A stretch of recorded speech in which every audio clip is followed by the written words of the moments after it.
Let us dive into the life of a simple squire who discovers he has an insane, legendary tolerance. Every alchemical elixir he drinks grants him massive physical and mental buffs with zero toxic side effects. Suddenly, while walking through the capital, a massive abyss rift tears open the sky, releasing savage void demons. Thanks to his tonics, he escapes the carnage and even slays a boss beast with his bare hands. But the war has just begun. What secret concoctions will he brew next to survive this nightmare world?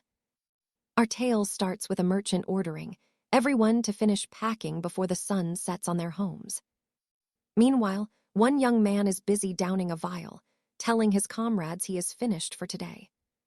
His master offers him a seat at the feast, but the youth insists he has work at dawn. The older man wonders what the lad is eating, since he is the only one never feeling tired. Now pay attention, because Alistair takes alchemical vitamins every morning, wondering if they truly hold such hidden power. He believes these potions are most valuable when exhaustion hits. This is Alistair, a 22-year-old commoner. He discovered he gets incredible combat effects from these substances, unlocking a unique attribute within his blood. It all started during night training, after consuming some experimental tonics his comrade had shared with him. After a brutal day, his fatigue vanished with 2 vials, and sea essence cleared his racing mind. His focus sharpened instantly. Later, we see him dismounting a carriage, heading toward a local apothecary for supplies. Glancing aside, he feels a strange gaze, and suddenly a mysterious maiden appears with a desperate look. She claims she has never told anyone this before, and Alistair's heart starts racing with sudden hope. He assumes this beautiful girl is about to confess her love, and happily asks how he can help. But his dreams are crushed. She is just a deceptive recruiter trying to lure him into a fanatical sect. As she leaves, the girl identifies herself as Lady Alara, insisting that she is not a bad person. Alistair bids her farewell, thinking he is sick of these self-proclaimed saints because of his father's history. His father was once a stable man, until he made a choice that ruined their family's peaceful life. He declared he would craft forbidden medicines to become a saint, quitting his post to find answers. He retreated to a secluded manor in the wilds, obsessed with blending dangerous ingredients and toxic mixtures.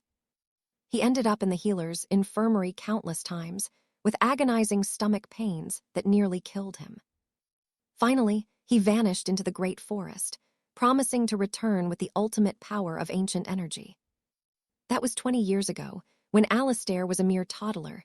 Now, as he buys more alchemical supplements, he reflects on how hard his mother worked after his father abandoned them for his mad quest.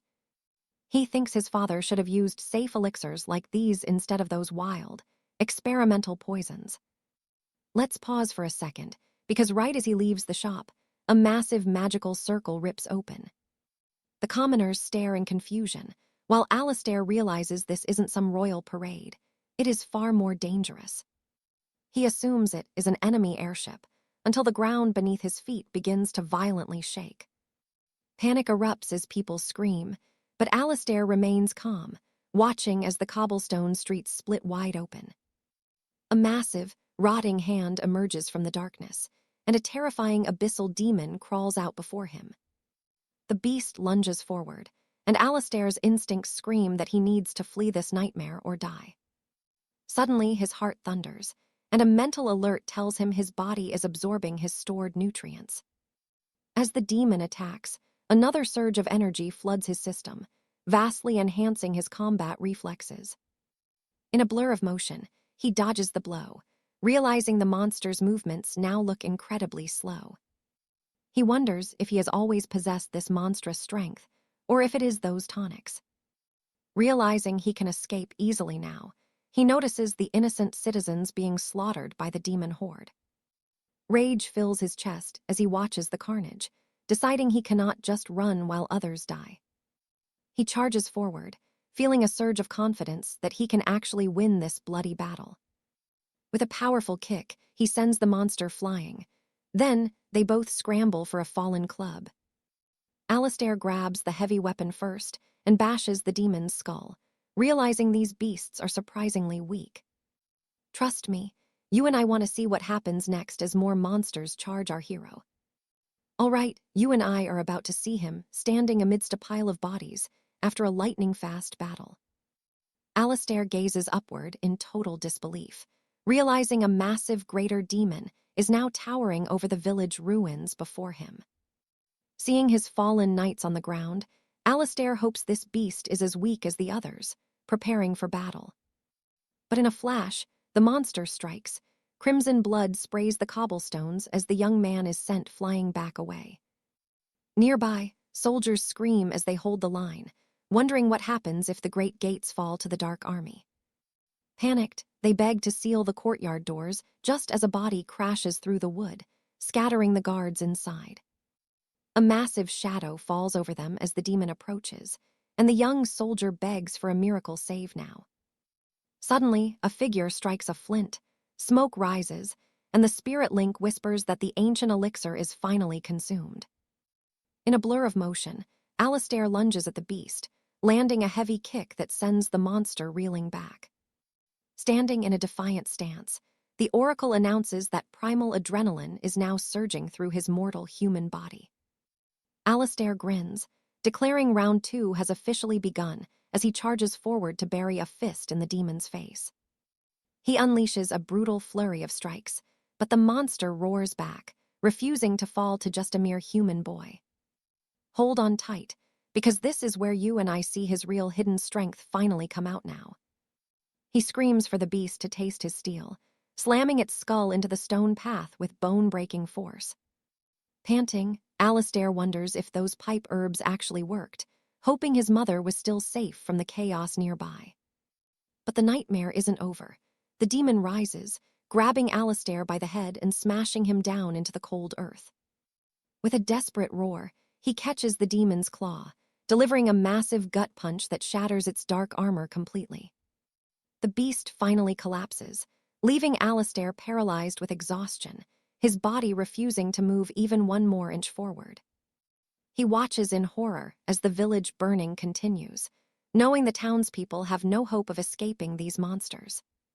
Struggling to rise, he wonders where this hellish army came from and why they were targeting innocent civilian lives today. A demon snatches a helpless man, and Alistair can only watch, his energy spent as the end draws near. Just as the killing blow falls, a figure descends from the sky, clutching a glowing parchment etched with ancient runes. A massive spell erupts, vaporizing the demonic horde in seconds as Alistair stares up at his mysterious, hooded savior. He wonders if this powerful warrior is even human, just as the mage turns and praises his raw combat talent. She asks how an untrained boy could slay a high-tier demon alone, curious about the power hidden in his veins. As Alistair stares in shock, she demands to see his hand, wanting to measure the true potential of his soul. Before he can react, her magic yanks Alistair's arm forward, the air shimmering as she begins her deep spiritual analysis. Her eyes widen. This energy isn't holy or demonic, but something far more terrifying and ancient than a mortal man. She realizes he is an irregular being, a disaster waiting to happen, even if he is just an innocent child. Pay close attention right here, because her next dark move changes everything for our young hero's entire future.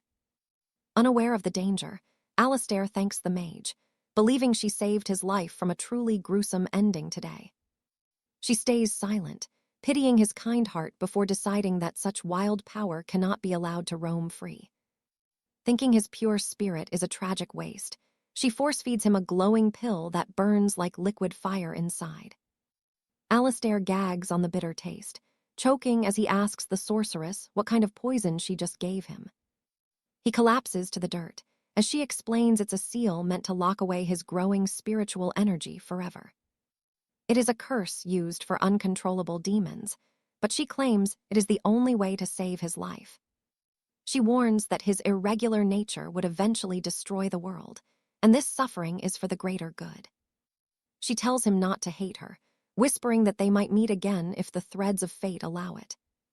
The mysterious mage vanishes into the mist, leaving Alistair alone on the ground, his mind racing with terrifying questions.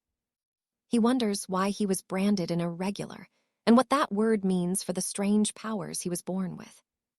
Dragging himself up, he scoffs. Without those powers, he'd be another corpse with a crushed skull in the town square. He stumbles into an apothecary, downing a restorative tonic as the oracle confirms the potion has been successfully consumed. Wiping his mouth, Alistair vows to use this cursed strength to survive, no matter what the High Mage's decree. Later, back at his small cottage, he stocks up on alchemist brews, realizing even common potions fuel his body. So, you and I wonder, will the mysterious girl's warning of disaster and her bitter medicine change Alistair's fate forever? Bridge 1. All right, you and I are about to watch a commoner stumble into a power that shakes the entire kingdom. Arthur grabs his gear to head toward his mother, but then his magical communication stone starts vibrating with alerts. A royal decree flashes across the stone, vile monsters are appearing everywhere. It commands him to link with the defense network. The name on the interface is Special Precautions number 24. Arthur assumes it is a rush job given the clunky design. He scans his family crest and the interface chirps, confirming his identity. In a flash, he is redirected to the app. Suddenly, glowing ancient runes begin swirling around him. Arthur freezes, having no clue what this strange magic is supposed to be. He stares in shock as the system announces it has detected a divine physique and begins a full-body analysis. This matches exactly what the mysterious lady warned him about. It is the soul link, a gateway to immense power. He realizes his internal irregularity is reacting again. Just as predicted, a sharp pain begins radiating through his chest. Bridge 2. Now, pay attention here.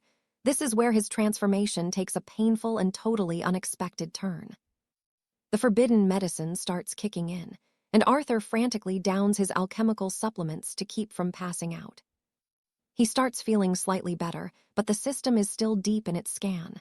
Finally, the results appear in midair. His soul core contains a rare blue void material. It glows with a deep emerald hue representing ancient forests. This substance is known as azure ember. It is an extremely rare catalyst found in the most sacred of lands. It acts as a concentrated elixir, holding the raw energy of the entire world. Arthur waits for the final evaluation.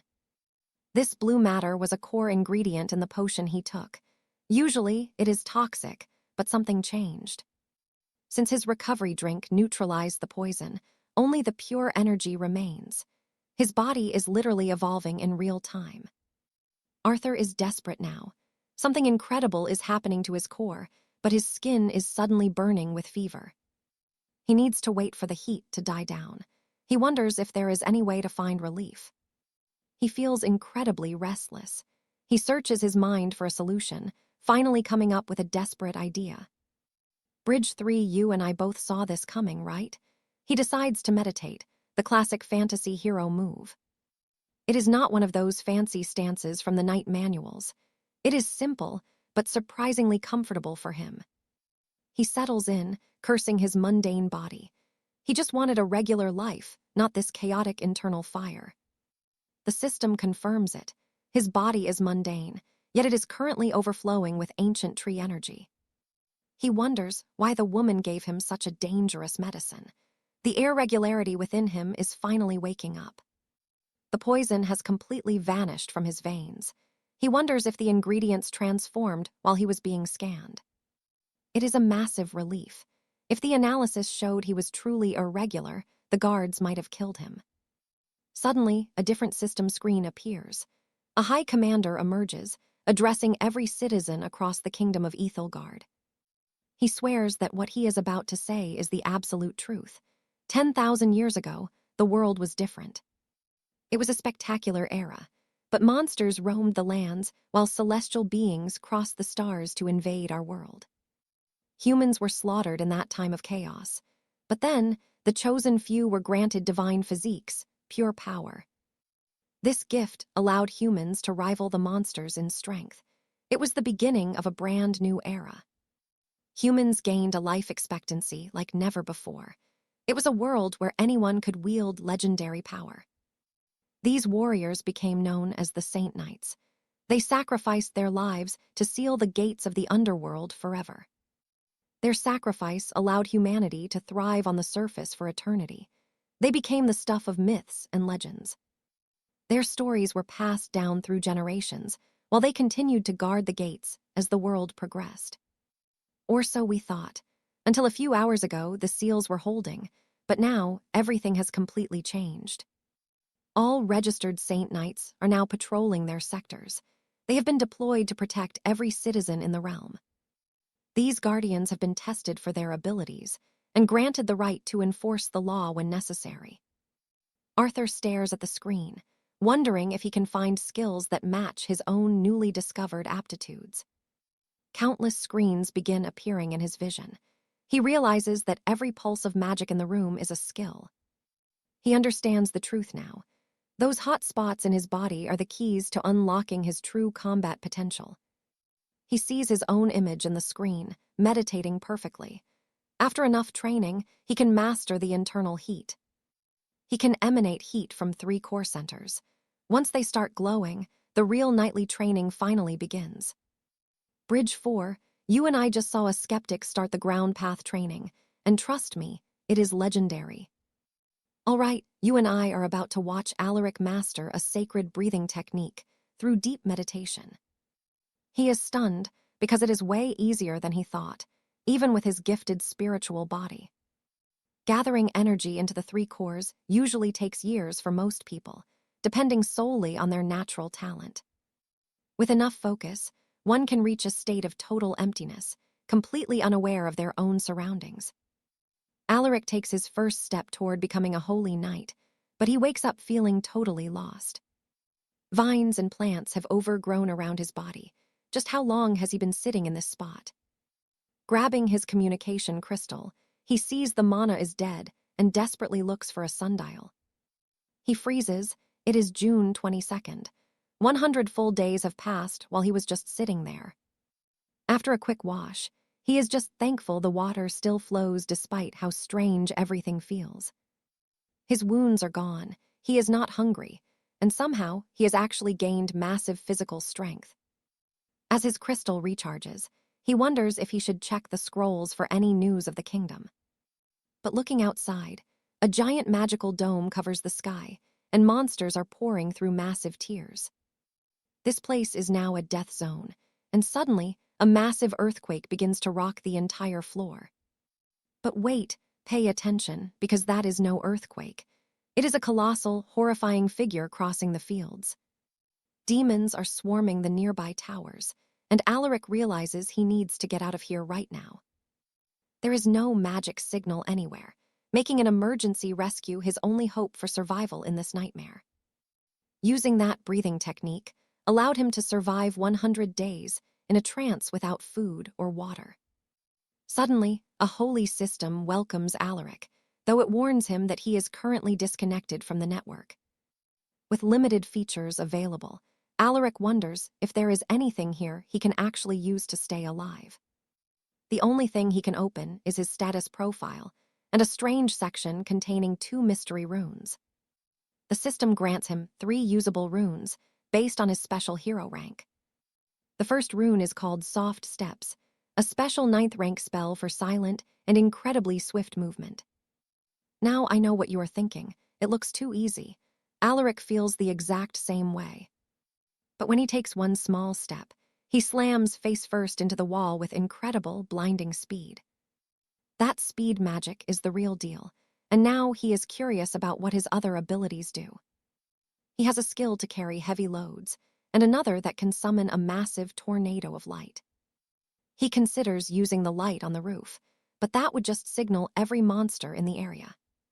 He looks back at his copied breathing technique, wondering if he should check his progress more closely. The training system is ranked 1 to 10 stars, with nature arts unlocking only after the 5th star. Alaric is excited to increase his levels, but his heart sinks when he sees the actual requirements. But his hopes are totally crushed. It takes 10 full years to gain just 1 single star in the system. Still, the young man decides to check exactly how many stars he managed to earn while meditating. By channeling energy into his palms, he can see the glowing rings that reveal his true power level. He focuses hard as the energy flows, waiting for the rings on his hand to show his rank. 𝒂𝒐𝒄𝒕𝒊𝒗𝒆 is stunned by what he sees, but a monster suddenly charges toward him with murderous intent. In seconds, a massive shadow tiger smashes through his door and sinks its claws into his shoulder. In ancient lore, there was an absorption method capable of stealing the very life force of a beast. And right here, 𝒂𝒐𝒄𝒕𝒊𝒗𝒆 demonstrates a power that looks terrifyingly similar to that forbidden life-stealing art. He successfully unleashes a 6th-level art, completely obliterating the beast in one single, decisive move. A green aura surrounds him. He only survived because of that ability, but then his body finally gives out. The system confirms his body is evolving, stabilizing his blood and boosting his vitality to insane new levels. A mysterious green glow begins to radiate from his eyes as his physical form continues to change. Staring at his hands, 𝒂𝒐𝒄𝒕𝒊𝒗𝒆 feels an incredible amount of raw energy surging through every single vein. By absorbing that monster, he replenished all his nutrients and reached a peak state of physical power. So, you and I can bet he finally has enough power to unleash that light tornado. Stick with me. You and I are about to watch 𝒂𝒐𝒄𝒕𝒊𝒗𝒆 discover something bizarre growing right out of a monster. He gathered the strange sprouts, thinking they might be useful, but soon realized he could only channel power from one. If he had more time to drain energy from these beasts before the final blow, he could achieve something far greater. Still, he decided to play it safe for now, needing to survive until the kingdom's rescue knights finally arrived for him. Staring at his radiant cyclone skill, he knew he'd eventually need it, and right then, another foul beast came charging. As the creature lunged, he activated the skill again, burying a powered-up fist straight into the monster's ugly face. There was no time to rest. He had to keep moving and signal for help using his glowing cyclone energy. But every corner he turned, more beasts appeared, forcing him to fight through wave after wave of endless nightmare creatures. No matter how many he cut down, they just kept coming, until he finally scrambled his way onto the high rooftop. Looking out from the tower, his heart stopped because a gargantuan titan was looming right there in the shadows. 𝒂𝒐𝒄𝒕𝒊𝒗𝒆 thought he was losing his mind, especially when a second beast suddenly lunged at him from right behind. Now pay attention. This is the moment 𝒂𝒐𝒄𝒕𝒊𝒗𝒆 chooses to go all or nothing against a literal mountain of a beast. He unleashed his cyclone skill, and soon after a mysterious voice boomed out, demanding the boy show himself. Seeing a man hovering in the sky, 𝒂𝒐𝒄𝒕𝒊𝒗𝒆 signaled from the ruins, but the flyer just looked down with pure judgment. The man asked why he was just standing there, mockingly wondering if he lacked a simple flight sigil or even jumping boots. 𝒂𝒐𝒄𝒕𝒊𝒗𝒆 only had the 3 basic relics, which the man called boring before telling him to reach out his hand immediately. When 𝒂𝒐𝒄𝒕𝒊𝒗𝒆 hesitated, the man snapped at him, but our hero pointed out a beast creeping up right behind the flyer. In a flash, the man used a sigil to obliterate the beast, coldly warning 𝒂𝒐𝒄𝒕𝒊𝒗𝒆 not to make him repeat himself. He demanded 𝒂𝒐𝒄𝒕𝒊𝒗𝒆's hand, questioning why a brat was wandering a restricted death zone unless he had a death wish. 𝒂𝒐𝒄𝒕𝒊𝒗𝒆 tried to explain the situation, but the man cut him off, saying his pathetic story wasn't worth the breath. After escaping the barrier, 𝒂𝒂𝒐𝒊𝒗𝒆 thanked him, still shaken by the strange modifications his mother had left on his soul. It made sense, though, considering he had been trapped in that hellish place for 100 long, agonizing days. He felt a wave of relief, knowing his mother and family were safe after everything that had happened during his absence. Wondering how the world had changed, he eventually reached a safe house and finally managed to get word to his mother. He told her not to worry, claiming he just got a bit lost before finding his way back home at last. Promising to see her in a few days, 𝒂𝒐𝒄𝒕𝒊𝒗𝒆 hung up just as an officer asked if he was done talking.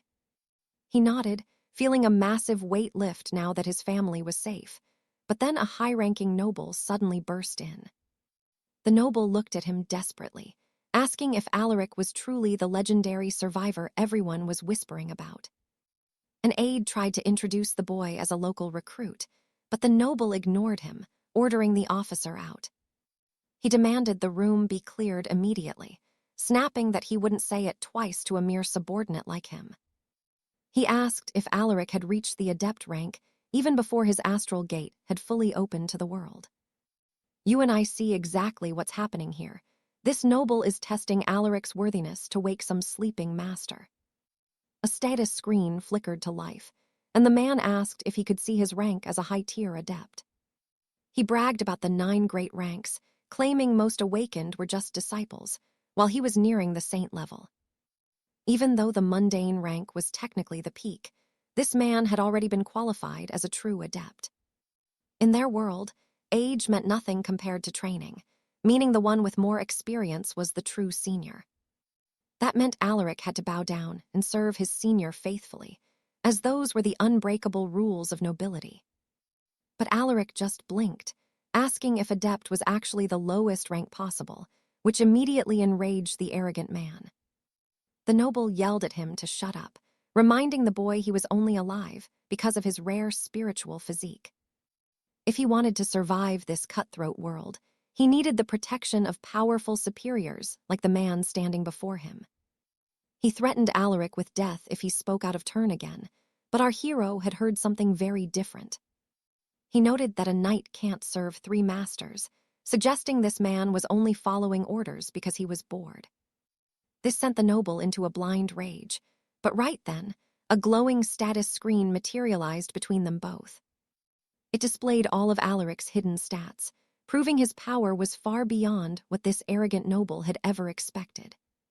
Standing up, 𝒂𝒂𝒄𝒆 smirked and said he would try his best for his senior. "Trust me, we're gonna love this. Stick with me, we're jumping into an argument where Arthur's being grilled about how he treated his new senior. Arthur's fuming because he handed over a secret technique to a total amateur, calling himself a fool for even trying. He claimed it was just some bandit trick, bowing his head in shame, but his master sees right through the lie. The boy's raw power actually eclipsed his own, reaching the level of a high saint, though 𝒂𝒐𝒄𝒆 thinks it's just luck. Arthur disagrees, convinced the kid has an unusual bloodline, a rare physical trait that makes him a ticking time bomb. The master snaps, asking if Arthur really thinks this random boy was born with a legendary physique like the two of them. Does a commoner bloodline really mean his training is faster? Arthur's desperate for answers, but the old man has none. Connecting with nature's core is nearly impossible for humans, and Lord 𝒂𝒐𝒄𝒆 has never seen anything like this before. Since the dawn of time, humans mastered fire and iron to survive the wild, not to become one with it. We are fundamentally different from the world around us. That compatibility is supposed to be 0. 𝒂𝒂𝒄𝒆 warns him that this is a once-in-a-lifetime case, so they have to keep their mouths shut for now. Don't mention the training methods. They'll send a stabilizing elixir soon to help the boy manage his breathing. Watching from the shadows, 𝒂𝒂𝒄𝒆 realizes the star breath technique only reacts to those chosen by nature itself. He's shocked he's never heard of a talent this pure. Meanwhile, Leo is back home, digging through ancient archives. Official records from the High Council claim that no one with an unusual bloodline is left. Anyone found with rare traits during the royal tests was immediately hauled away to isolated towers for study. Now pay attention here. Our hero managed to stay under the radar despite his insane potential. Bloodlines are split into 3 tiers, ancient, common, and human. But there's a 4th, unpredictable type. A void bloodline.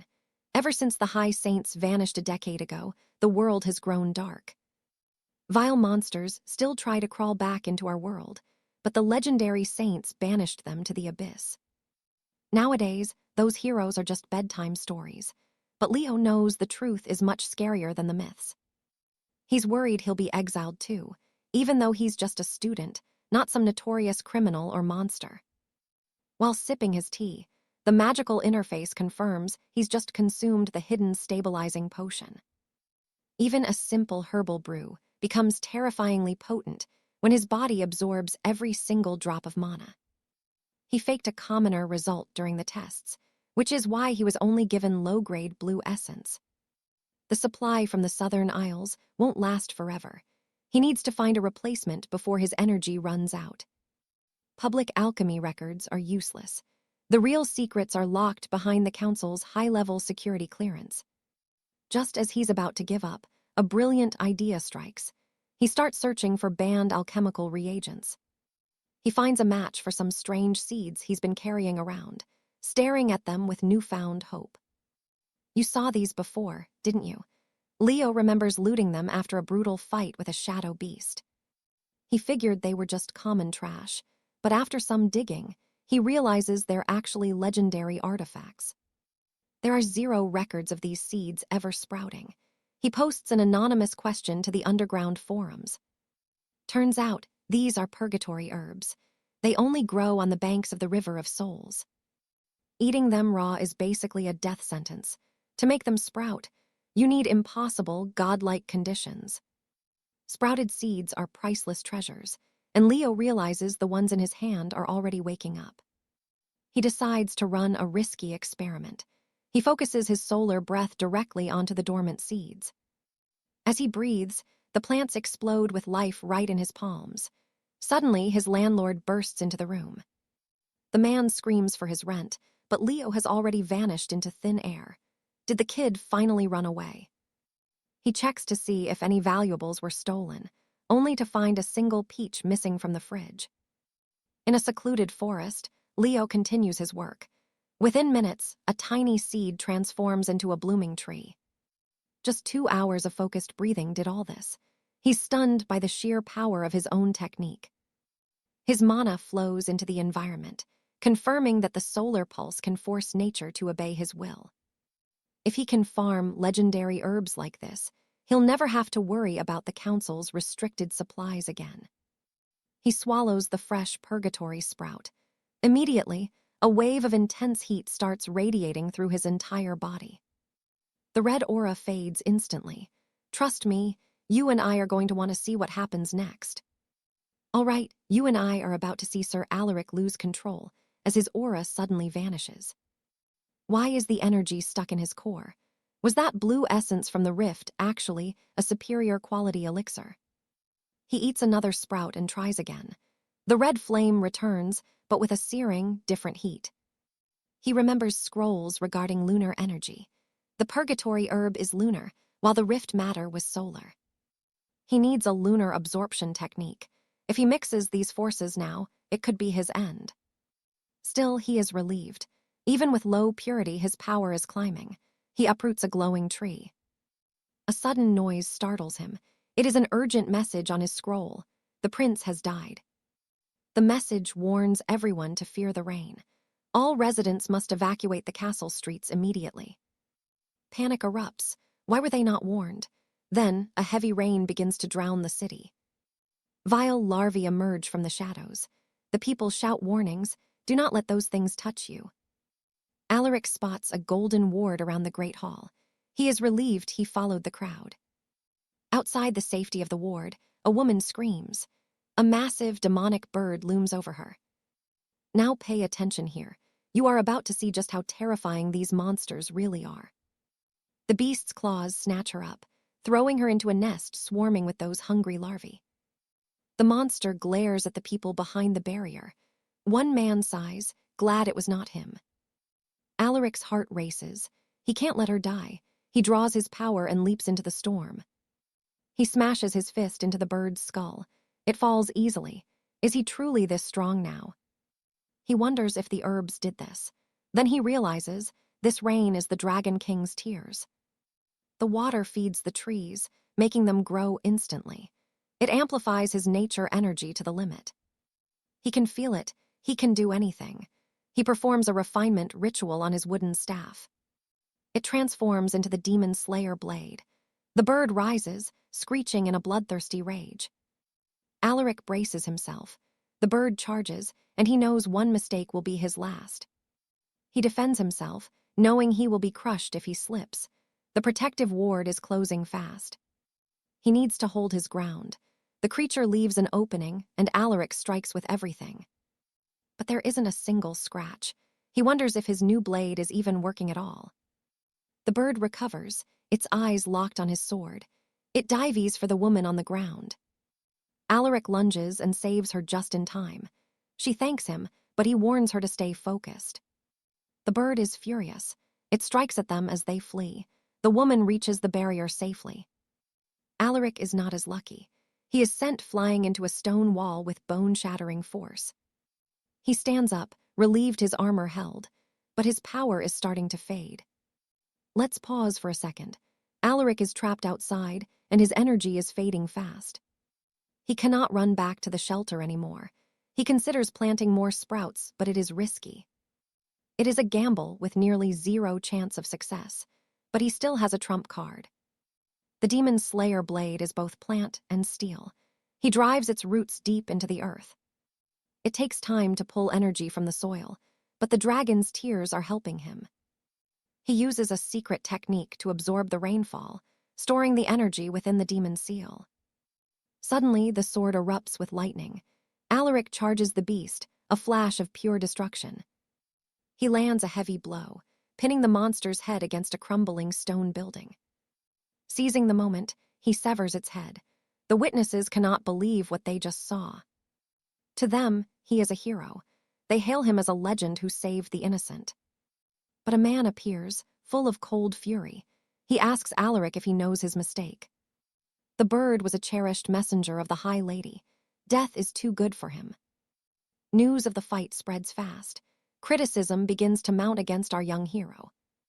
The lady asks if her child died and vows to burn the one who killed her messenger. You and I saw the fight, but the assistant says he is being hunted.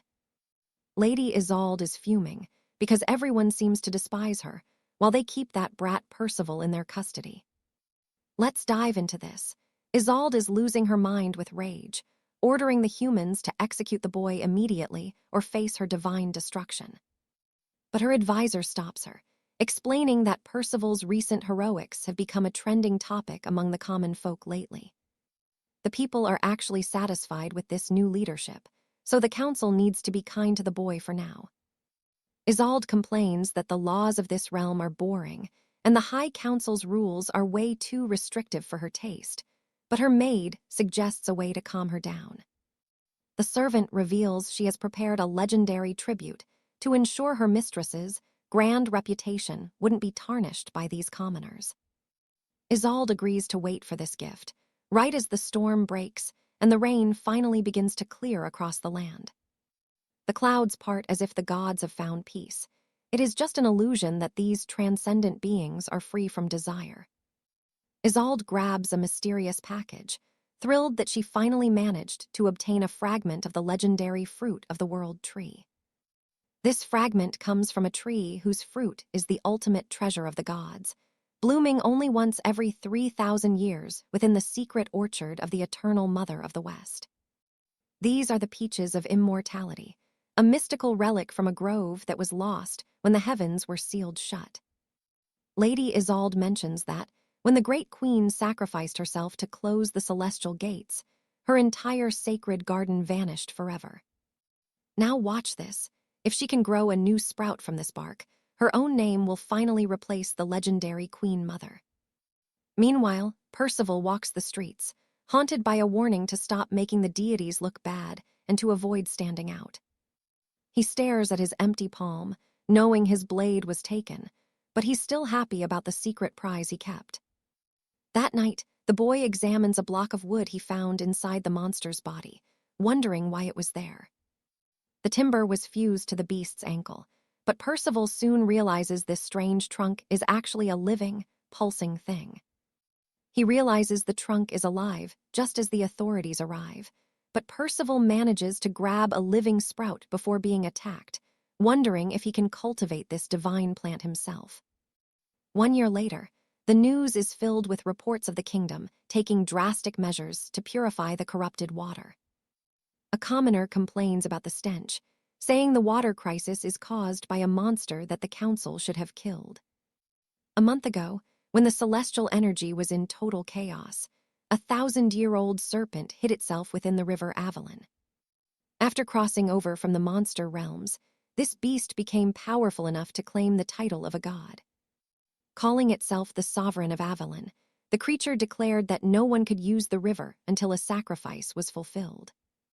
A boy watching the report mocks the monster, saying the fish seems to have nothing but a tiny worm for a brain. You and I can see this boy isn't impressed. It's Julian, a sharp-tongued young disciple from the Order of 8 Spires on the peninsula. His senior warns him to stop the jokes during this council meeting and try to act like a civilized knight. That was Lady Seraphina, the youngest master of the Spires, but Julian couldn't care less about these formal, boring gatherings. He knows they cannot solve this crisis alone, especially when the final decision lies with the stubborn will of the elders. The woman becomes irritated, asking if this insolence is really what his master taught him, while 10,000 people suffer. She demands a solution immediately, furious that the boy would dare insult her lineage and her teacher's name. Julian just sighs and asks if she is actually strong enough to kill the sovereign of the river 𝒂𝒊𝒻 herself. He reminds her that 4 elite mystics already tried to stop the beast and failed miserably. Does she want everyone dead? The problem is that the sovereign controls both earth and water magic, a combination almost impossible for any knight to counter. To win, they would need a master who can suppress the earth to drag it out, or someone with dual-element mastery. Julian tells her he won't stop her from making suicide plans, but he definitely isn't going to be a part of them. The lady loses her temper and smashes the table as the boy turns his back and walks out of the room. He heads out to train, knowing that the only real solution is finding someone strong enough to just kill the fish. Deep in the woods, a woman carries the Bane of Shadows, the very weapon that ended a goddess's bird a year ago. Percival was imprisoned and eventually freed, but his legendary wooden blade was seized by the High Knight Society. It was a strange, rare tool that caused massive confusion among the gods because of its humble appearance and lethal power. But as the divine energy within the blade began to fade away, the higher realms finally stopped worrying about it. For a whole year, Percival stayed hidden in the village of Greenfield, living a quiet life with his mother and friends. He spends his free time at the local tavern or the theater, appearing to the world as just another ordinary boy. The girl recalls he doesn't use any magical devices, so his true power level stays completely hidden from the world's eyes. And that is where we leave him, a hidden hero living a simple life, while a new storm brews in the distance. All right, you and I are about to witness Arthur Hamel face a challenge that seems absolutely impossible. Watch this. Seeing Gwendolyn, he slips around a corner. She refuses to lose him and chooses to follow, but it is useless. Even at full speed using a rare enchanted scroll, she cannot catch the young knight. Suddenly, she loses his trail. Arthur reappears, asking if she serves the High Council. He claims he never intended to run from her at all. He was just shocked she was following him. Gwendolyn notices he is drenched in sweat, breathing heavily from the exertion. She wonders why he relied on raw strength instead of magic to escape. Then, she tosses a strange stone toward him. The device activates, revealing his true nature. Gwendolyn stares in shock as Arthur's secret identity finally comes to light. He was a high knight, yet ranked below her. Arthur asks if she wants his nature magic to slay the beast. He wonders if the council truly wants the great river serpent dead.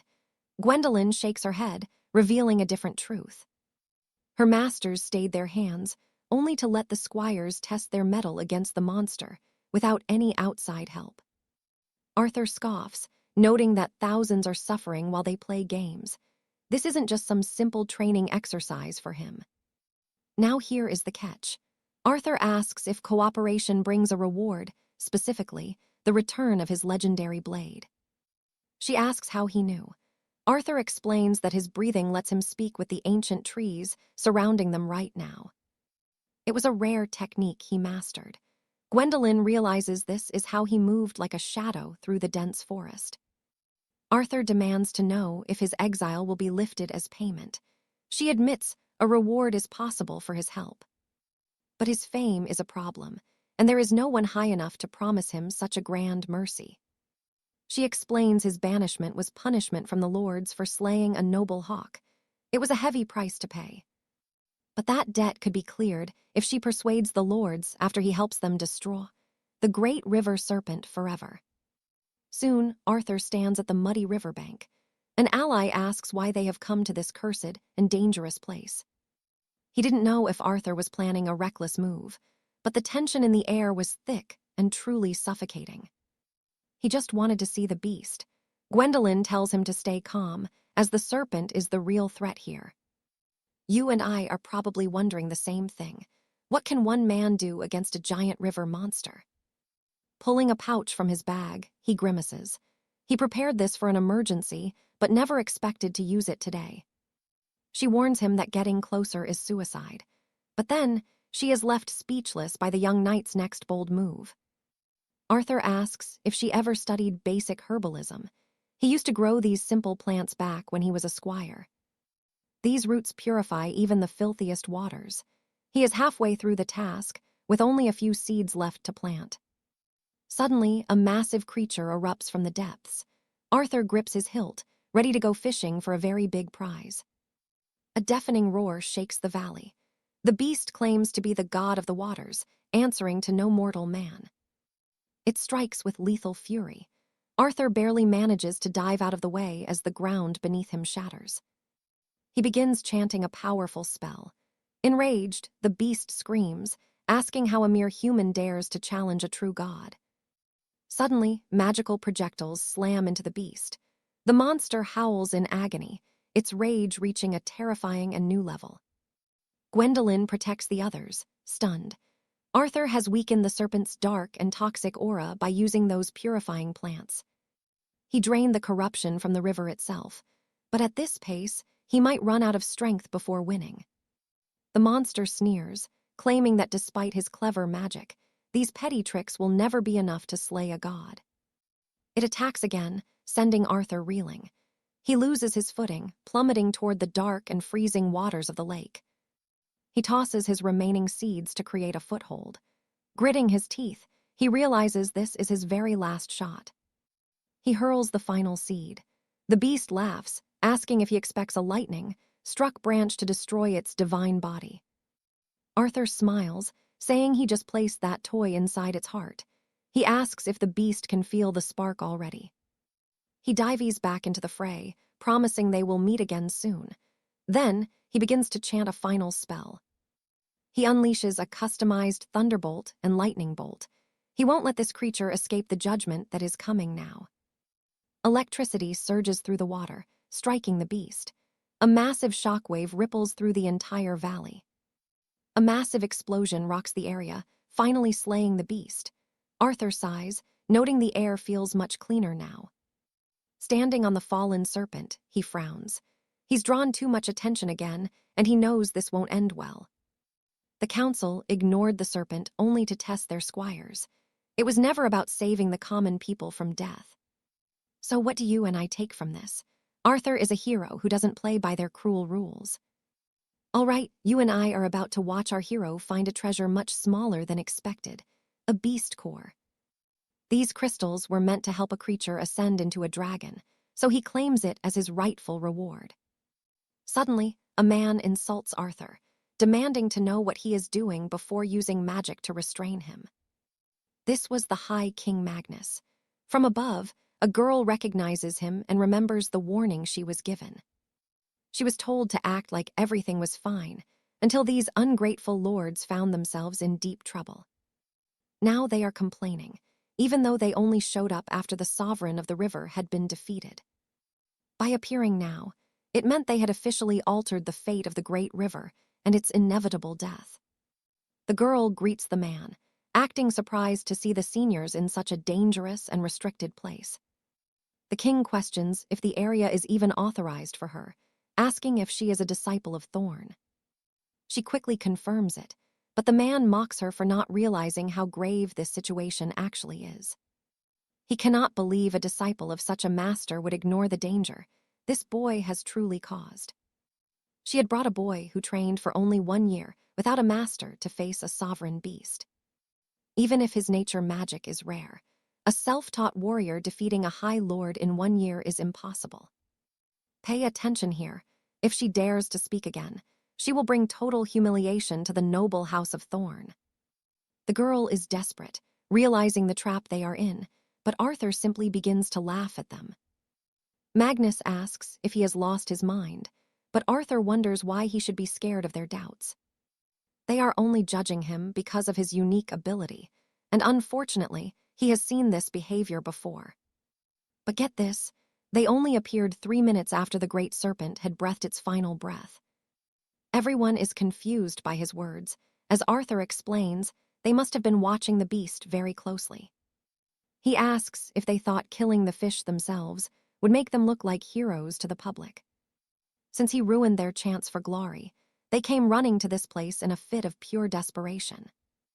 Arthur is completely irritated now and tells them to stop their pathetic act before things get even worse.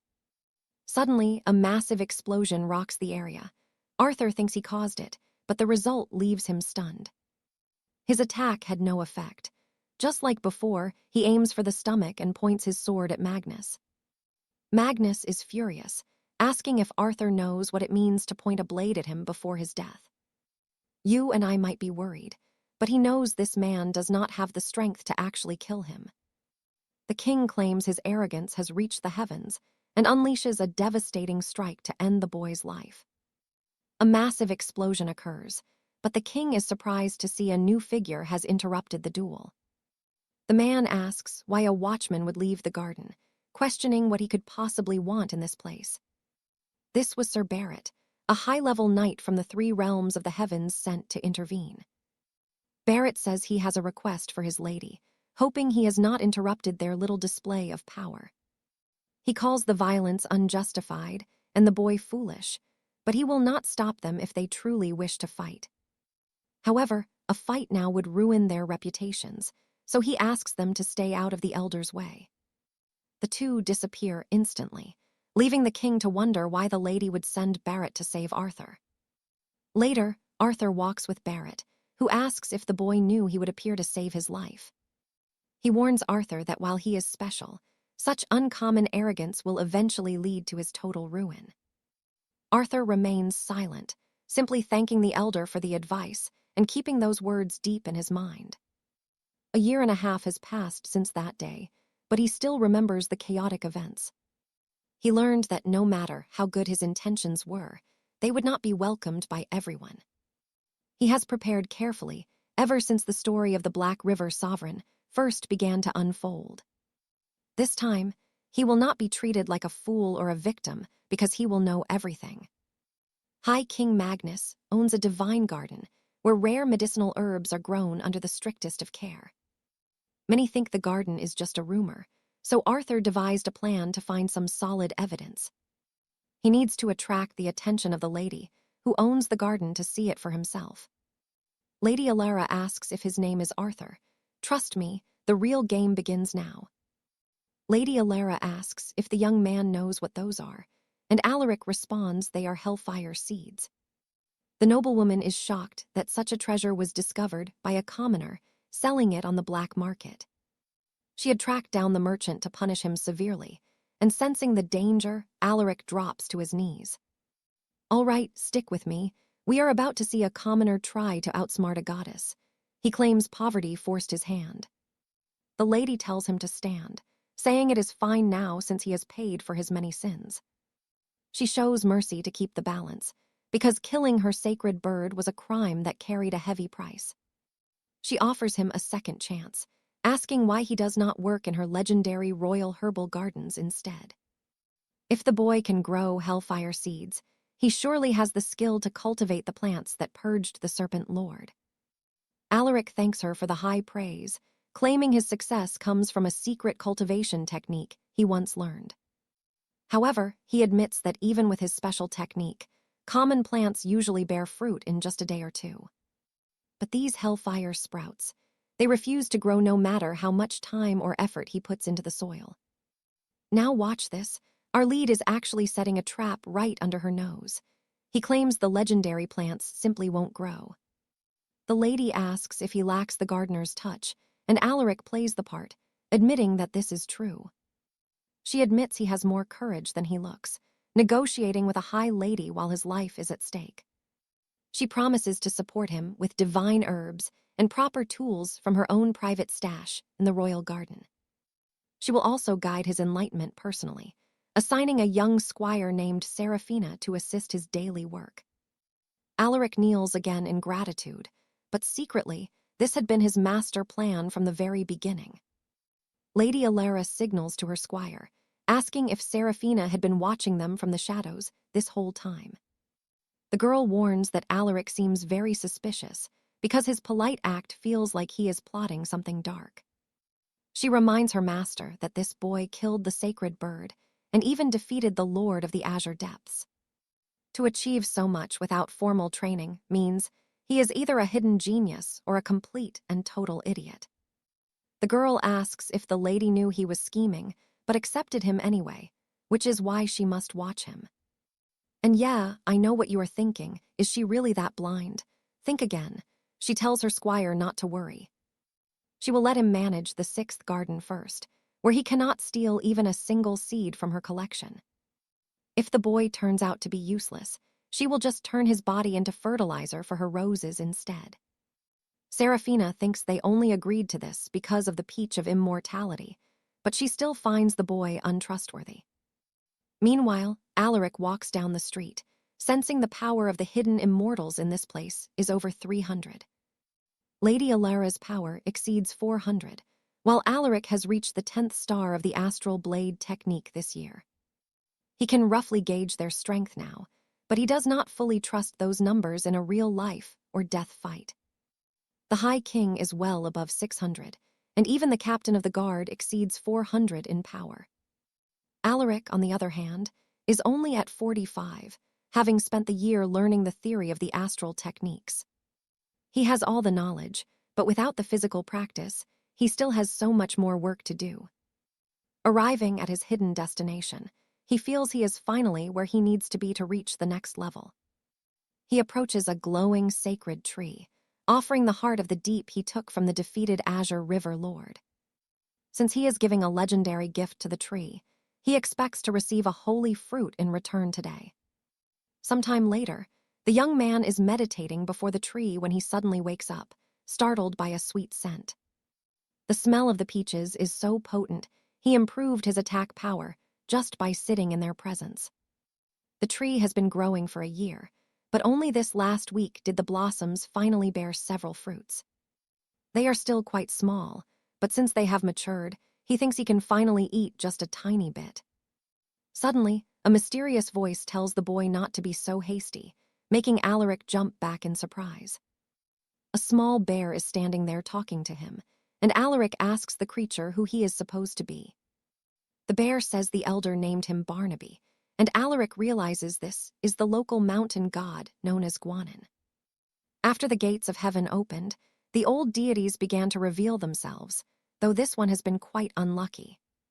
Centuries ago, when the capital moved, the land's magic shifted and drowned the mountain in a flood of water energy. And that is where we leave it. Trust me, you are going to want to see how this deal with a god plays out. All right, you and I are diving into the mystery of the Blue Lagoon and the awakening peaks of this land. Our knight, 𝒊𝒄𝒆, has been training here for over a year, yet this beast stands barely half his own height. Despite his long vigil on Weskin Peak for over a year, this is the first time their paths have finally crossed. The Great Bear explains he simply had no reason to bother a warrior so focused on his intense training. 𝒊𝒄𝒆 wonders if the beast wants the fruit, but the tree has distorted the area, creating a massive magical barrier. 𝒊𝒄𝒆 asks for a moment because he simply needs to eat, but the beast begs him to reconsider because it is dangerous. He calls it reckless because the tree's entire essence is locked within that single piece of golden fruit. If he takes it now, the defenses will fall, leaving them vulnerable to the hunters currently watching the tree. 𝒊𝒄𝒆 asks if the bear is a thief, but the creature warns that others will notice this place very soon. Watch closely now. There is a dangerous shadow waiting at the base of the hill for our young hero. Looking up, Alaric sees a massive barrier, radiating an incredible amount of raw and ancient magical power. The great bear points upward, warning that the violent attacks on the barrier mean the enemy is determined to capture him. Perhaps they are after the golden fruit of everlasting life that is currently growing upon this ancient and legendary tree. Alaric mentions the legendary fruit from the old tales, but the great beast tells him to forget about that. The most important thing is that a fire sorcerer is currently hunting for him. He warns that a mere mortal body cannot handle the overwhelming magic of the fruit of immortality. The beast demands the fruit instead, claiming he is the only one who can survive its power. He needs that energy to protect both Alaric and the sacred tree from the master sorcerer who is now approaching. Instead, Alaric simply takes a bite, leaving the great bear absolutely stunned by his sheer and sudden audacity. You and I are about to see if this legendary fruit turns him into a god or kills him. Suddenly, the system confirms the item is consumed, and Alaric immediately drops into a deep state of meditation. The beast asks if he feels any changes or if his body is breaking.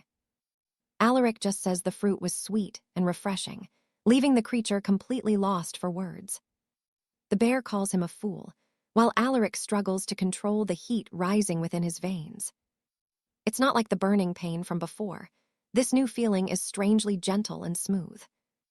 The beast grumbles that a real divine fruit takes 3,000 years to grow, not just one. Alaric admits he is having some trouble and asks for the creature's guidance. The great bear refuses, claiming he has no magic left to assist the young knight right now. In response, Alaric flicks a small seed at the beast's head, sparking a moment of pure rage. But then the beast freezes, realizing it's a soul fire seed, an item of incredible rarity and value. The young hero hands over several more, saying it is all he has for now. He asks if this is enough for the beast to reclaim his lost power. The creature says it will be easy, and Alaric wonders what his next move should be. The beast suggests selling the sacred caves, a plan that leaves Alaric absolutely bewildered. A few sprouts aren't enough for full strength, and the bear asks for more hidden tricks. Alaric checks his magical system to see what other functions he can use. The beast notices it's a map of the entire region as Alaric prepares for battle. A powerful presence is getting closer, and the knight knows he must face them alone. The beast asks if Alaric really intends to fight just to keep his precious golden tree from being taken away. He expects the young knight to lose, yet Alaric remains hauntingly calm despite the overwhelming power of his enemy. Without hesitation, the young warrior charges toward the mysterious figure in the distance. The stranger smiles, believing he has finally cornered his target at last. He asks if Alaric is an apprentice of the Sky King and if his master ordered him to return. Alaric confirms he is and reveals he was given a powerful relic, the legendary cunning fox fan. So what do you and I take from this? A relic lost for 3 centuries has finally returned. Stick with me. We're about to see what happens when a legendary fox relic falls into the wrong hands. The spectral energy inside it was terrifying, and the man confirmed the fan belonged to the sovereign herself. Alastair asked if a fan belonging to a high sovereign would really be used to blow up a crowd. The villain just laughed, asking if Alastair could even feel the aura trapping everyone inside this death zone. No matter how much they screamed, nobody was escaping, but Barnaby noticed the fan used the power of 4 beasts. It wasn't just fox magic. This treasure was infused with the raw power of the 4 legendary celestial guardians. The man snapped, annoyed that a mere familiar kept interrupting him, but Alastair was still completely in the dark. Angry, the man said even that small creature was interfering, and instead of the fish, he'd take Alastair's life. But Alastair felt something shifting. His own power was suddenly over 105 times stronger than before. With this holy relic in hand, it felt like he had just unlocked a premium item in a grand game. Suddenly, Sir Vin arrived. casting his own mana across the mountainside to suppress everyone's magical abilities. Alistair didn't think the man was just gathering mana. He quickly activated his signature wind distribution technique. He began pulling back all the scattered energy he had released into the air just a few moments prior. Now watch this part closely, because Alistair just shattered the man's next lethal attack like it was absolutely nothing at all. Barnaby was left speechless, wondering if such high-level sorcery was even possible for someone of Alistair's age. Alistair reminded him that if you draw a blade against another, you'd better be ready for a lethal counterattack. The shocked man couldn't believe a boy with zero formal training could actually stand against a master like him. But then, a strange blue light erupted around the villain, and he suddenly collapsed unconscious onto the dirt. Alistair rushed over, realizing the man's greed had backfired. The fan had actually started consuming his very soul. He had tried to wield a power far beyond his capacity, and the relic claimed its price in spirit energy. Barnaby noted that if a true master used this, the entire mountain range would have been leveled instantly. Alistair realized he needed this level of power for himself, but then a massive explosion rocked the area. You and I knew this wasn't over. Suddenly, an explosion erupted as someone attacked the barrier. He couldn't believe a student of the High Sovereign had been turned into a mindless fool on his watch. The elder couldn't believe a student of the High Sovereign had been turned into a mindless fool on his own watch, and it was clear the child wouldn't escape the Sovereign's wrath again. Even a commander of the Eternal Order, or a master of the Crimson Blades, meant nothing when compared to the legendary power held by the 8 Holy Knights.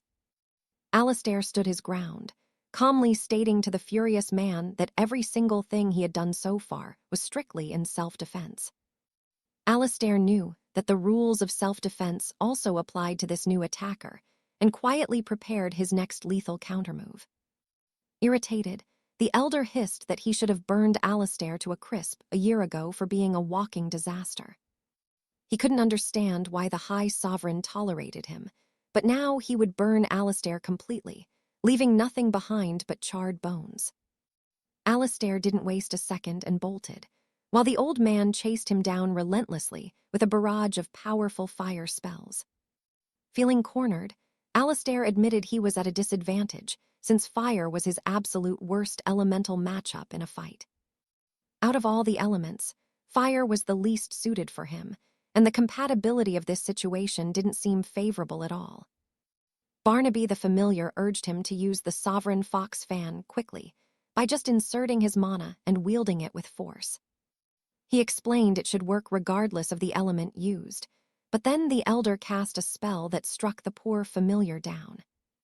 Alistair hesitated, wondering if his own soul might get sucked into the relic, just like the other boys did a moment ago. With no other option, he decided to try anyway and began casting a spell, using the fan's terrifying hidden ability. The elder screamed in fury at Alistair's defiance, but every single one of his fire attacks suddenly hit the elder himself instead. Alistair was left completely stunned by what he was witnessing. This was the true, overwhelming power of a legendary holy relic. He wondered where the man had gone, but at that very moment, Alistair was struck from behind with a devastating blow. It was a severe wound, and Alistair suspected that at least one of his internal organs had been seriously injured in the blast. Rising amidst the flames, the elder called Alistair pathetic for turning the Sovereign's disciple into a fool before trying to use the fan. Alistair couldn't believe the man survived, and questioned how these so-called immortals could be so incredibly resilient despite taking a direct hit.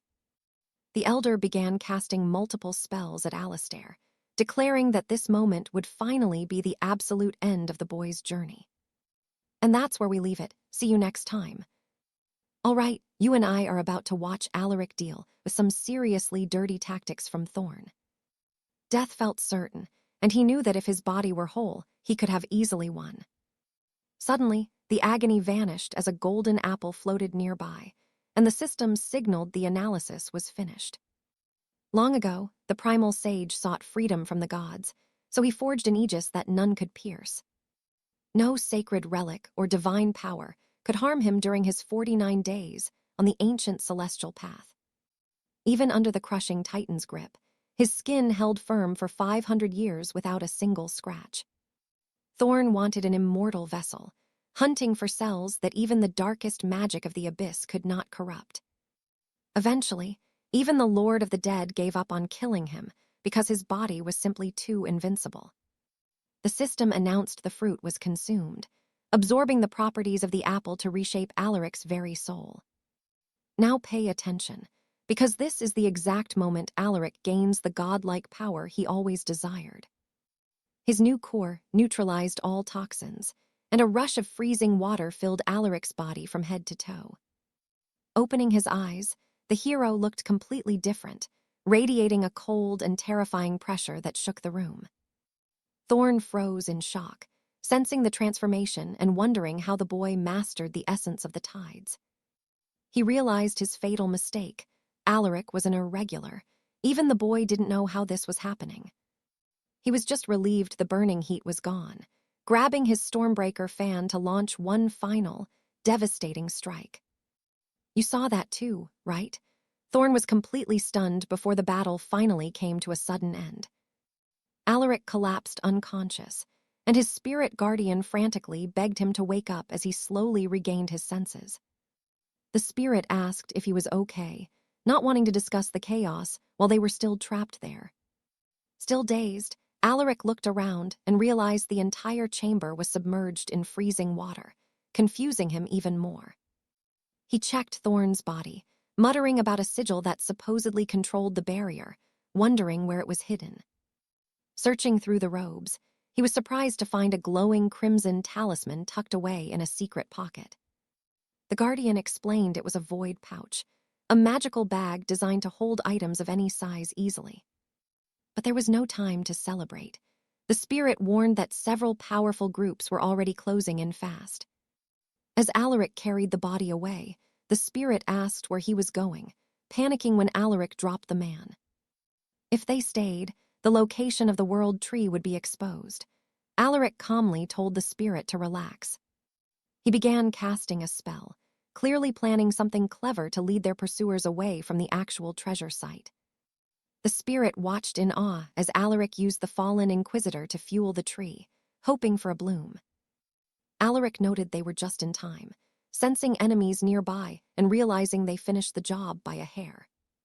The spirit explained the tree's barrier had opened, which was the only reason they hadn't been captured yet. He grumbled that it was a shame Thorn used fire, otherwise the tree might have grown a rarer fruit. Curious about the apple, Alaric asked if it had any healing powers, but the spirit admitted he didn't know. Only the elite knew the true nature of such a treasure. Since Alaric felt normal, perhaps it wasn't ripe yet. Alaric wondered if his new alchemical core could boost his tide magic further. There was much left to learn. He questioned what would happen if he ate a fruit that had been ripening for centuries. The power would be insane. Meanwhile, the spirit seemed hesitant, but finally asked if the boy could show him what the world outside was like. Alaric asked if a mountain deity could even leave, and the spirit explained he only needed to share an avatar. But he needed Alaric's mana to do it. Alaric joked that the spirit would probably stick to him like glue. The spirit insisted he had no choice but to follow. Now that their fates were tied, he wanted to see everything. Alaric agreed to the offer, but in exchange, he demanded a specific item the spirit had been hiding. Without missing a beat, the Guardian handed over a legendary weapon, and Alaric felt its ancient power hum. Alaric joked that the spirit would stick to him like glue, but the spirit said he had no choice. Since their paths had finally crossed, the spirit wanted to see the world and its wonders through Alaric. Alaric seemed to accept the offer, but in return, he demanded a powerful item that the spirit possessed. Without any hesitation, the bear handed over a legendary weapon and began to explain its ancient history. Trust me, you and I are about to see how this ancient presence changes the entire world forever. All right, you and I are about to dive into a world where goblins are actually geniuses. These creatures possess elite skills and spiritual bodies, wielding exclusive gear like the sacred goblin club. As Arthur examined the relic, he wondered if he could use it despite the ancient owner restrictions. The bear confirmed only the owner could wield it, but it was a priceless treasure for trading. These artifacts were unique and irreplaceable. Losing one meant the owner lost half of their total power. Arthur noted that since the bear still held it, the original master's identity remained a complete mystery. Arthur thought the arrangement sounded fair, so the two of them decided to start traveling together. The bear was thrilled as Arthur shifted his focus to working for the mysterious Lady of the Garden. But first, he decided to scavenge rare items from the unconscious soldiers lying around the field. Now pay attention here. While Arthur is busy looting, the kingdom is preparing a massive summit. The crown had secret plans to meet privately with the heads of the highest-ranking noble states. One man mentioned the summit was related to a structure known as the Tower of Marbling. Arthur corrected him, explaining it was actually Babel, an ancient structure built to reach the heavens. Although myths differ, Babel existed long before the divine gates were sealed by the ancient gods. Now, the immortal lords plan to rebuild it based on the forbidden designs of ancient Babylon. Reconstructing the tower threatened to disrupt every language on Earth, leading to absolute global chaos. While it offered some advantages, industries relying on translation would face a total and devastating collapse. Arthur brushed it off as global politics, convinced this world had absolutely nothing to do with him. Suddenly, a violent accident occurred. Arthur scrambled to his feet, demanding to know what just happened. He was shocked to see a girl blocking the carriage, ordering him to get out immediately. Introducing herself as Lady 𝒐𝒄𝒆, she warned that she would help, provided he was not being stupid. The boy promised to be careful, as his companion whispered from its new magical amulet form. The bear muttered 𝒐𝒄𝒆's name, warning that the protagonist was in for a very rough time. Arthur asked if the bear knew her, and it revealed her one weakness was handsome men. Long ago on Avalon, Lord Julian, son of the deity Ammon, was legendary for his beauty. You and I saw that reaction coming, right? Arthur is completely floored by this impossible backstory. The bear explained that trauma often triggers these awakenings, and deities nurture these chosen individuals. Since 𝒐𝒄𝒆 had the same celestial physique as the Ammon family, the lords accepted her offer. 𝒐𝒄𝒆 pursued the young man, but Ammon did not recognize an immortal who lacked a patron. Furious, she questioned why she was ignored and vowed to give him reasons to notice her. In less than 100 years, 𝒐𝒄𝒆 had conquered the entire Isle of Avalon by herself. She became the chosen flower who would reach the heavens and sweep across the whole world. 𝒐𝒄𝒆 formally proposed marriage to Julian, but her father, fearing her power, plotted to banish her. As she dreamed of a happy future, she was brutally betrayed on the day of her wedding. A conspiracy unfolded against her. Armed assassins arrived to kill her, not her beloved Lord Julian. Enraged, the beautiful woman destroyed everyone who conspired against her with her overwhelming magical power. Even though they used the deadly flower of extinction technique, they could not escape her wrath. That day became known as the Great Battle that almost sank the entire island of Avalon. In the end, she was the only one who lost, betrayed by her very own love. Aiming to use her abilities, some lords sent handsome young men to woo her, as rumors suggested. But none of them escaped death. Every single one of them met a truly gruesome end. The bear asked Arthur if he felt relieved, since the girl had no reason to hate him. Other noble houses tried to approach her by sending their most handsome young knights, but as the rumors warned, not a single one of them escaped a bloody and certain death.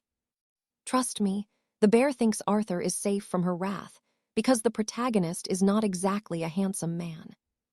This irritated Arthur, who snapped back and asked if the bear wanted to be sent back home. All right, you and I are about to dive into the story of the kingdom's most unexpected hero. Climbing the stairs, Alaric apologized for the incident, but Barnaby explained there were 6 unique groves in the castle. Each was numbered from 1 to 6, and Alaric was only permitted to stay in the 6th grove, the lowest tier. He assumed it was the worst one and didn't expect to find legendary herbs, but the sight left him shocked. Alaric couldn't believe his eyes. 2 suns hung in the sky. Why was a place this divine so utterly miserable?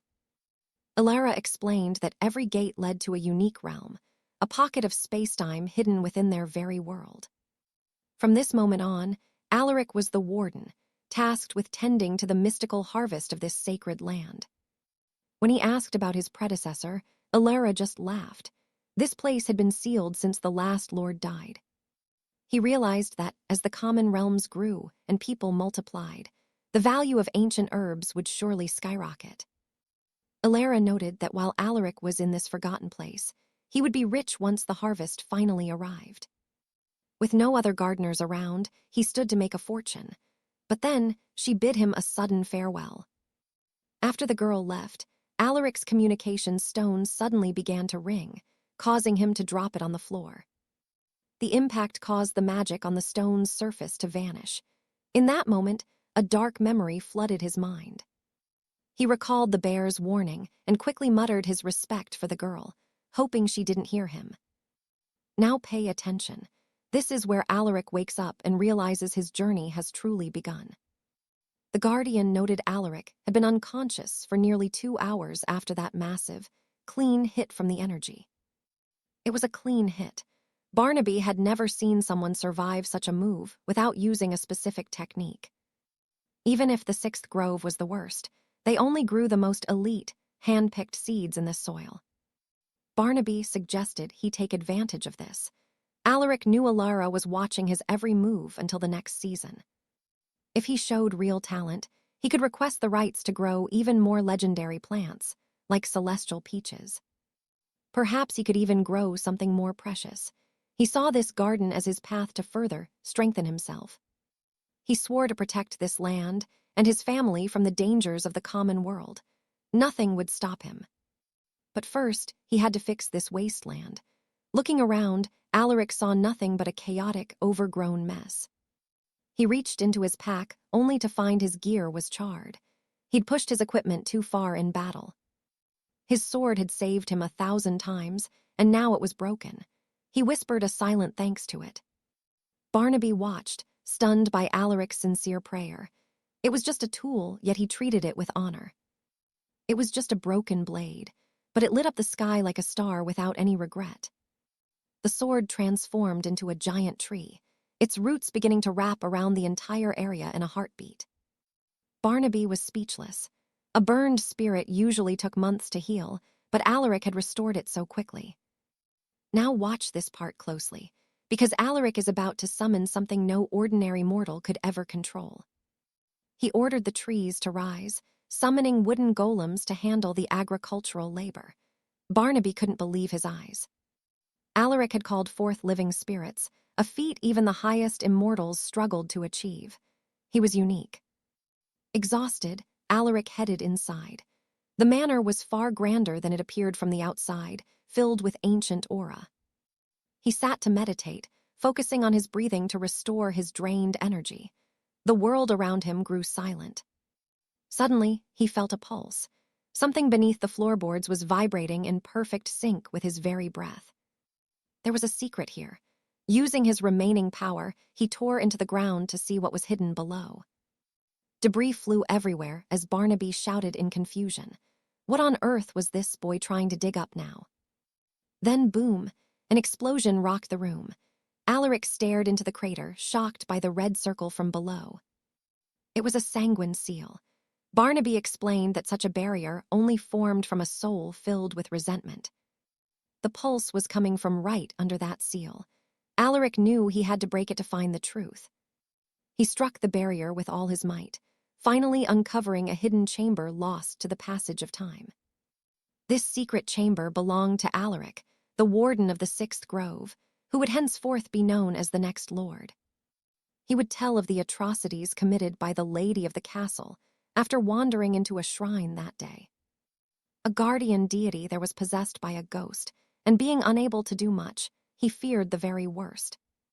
A kind scholar saved him by exorcising the ghost, and trust me, You and I need to see what happens next. So Arthur is in deep trouble. Let's dive in and see how this ghost changed his entire life forever and always.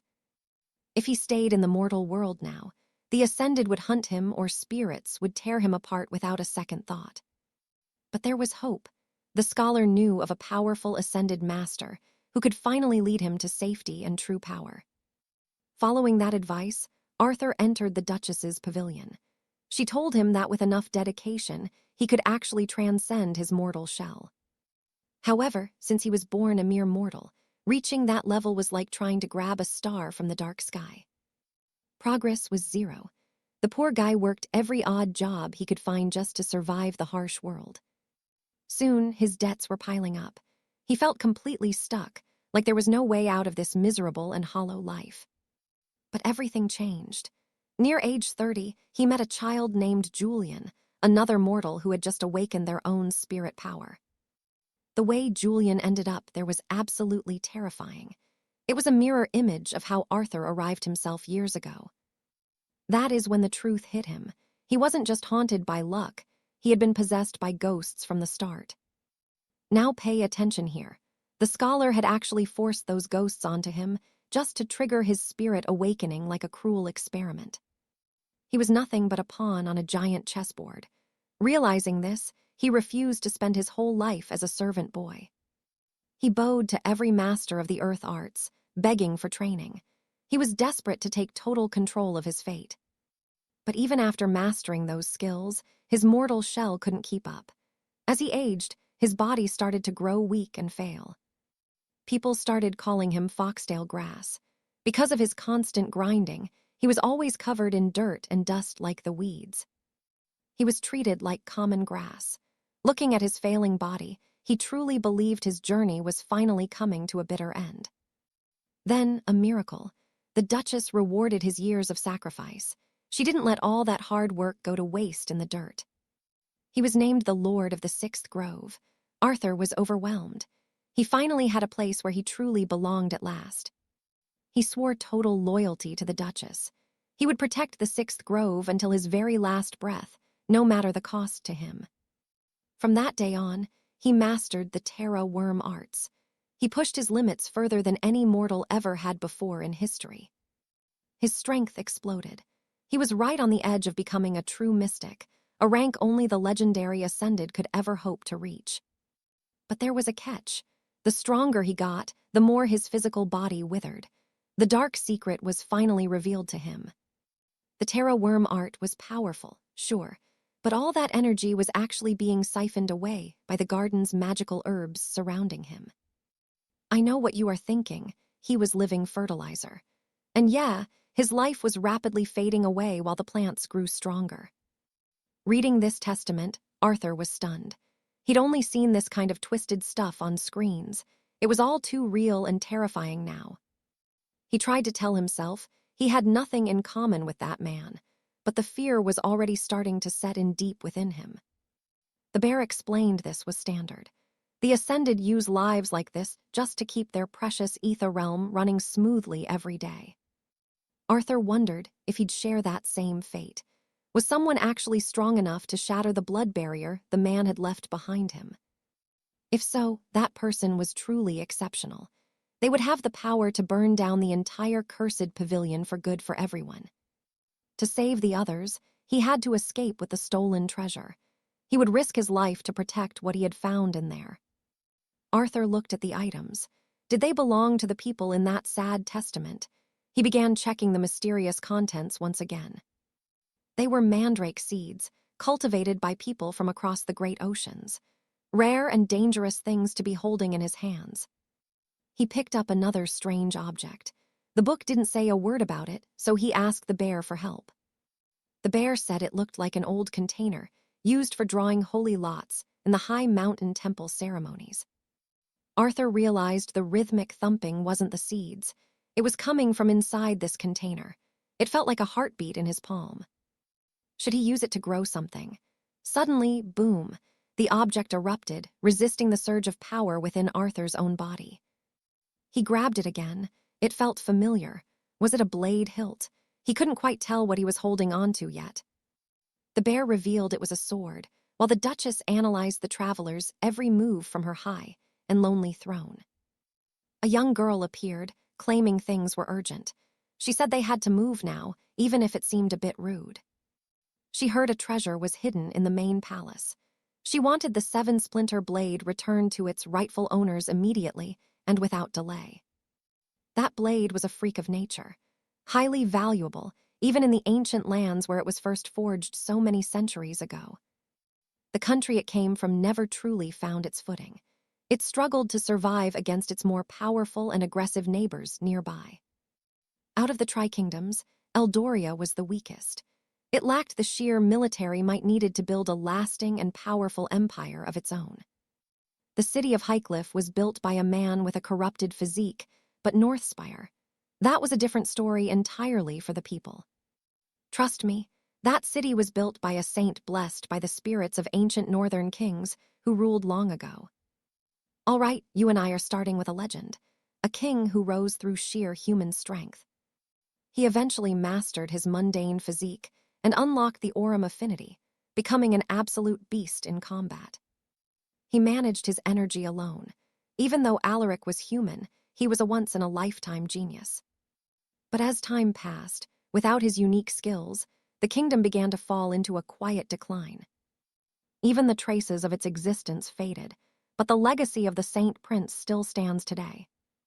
This prince expanded the kingdom's power across the continent, reaching lands far beyond their own borders. He forged the seven-thorned blade, a masterpiece that ranks among the greatest holy artifacts in history.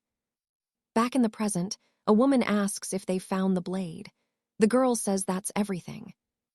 Records show that, when the king tried to gift the sword to the high heavens, a messenger was sent. That messenger died of natural causes, but luckily the ship carrying the sword was safely recovered. The blade was never delivered to its destination. The lady wonders if it contains a hidden power source. It's strange that she's realizing the existence of this axis now, after so many long years have passed. Now, pay attention here. She wagers the legendary seven-thorned blade itself on the outcome of a battle. The girl isn't here for small talk, though. She's here in the name of the holy sanctuary. She proposes a magical lease for a period of 6 months to settle the current situation. The lady of the sanctuary asks for the conditions.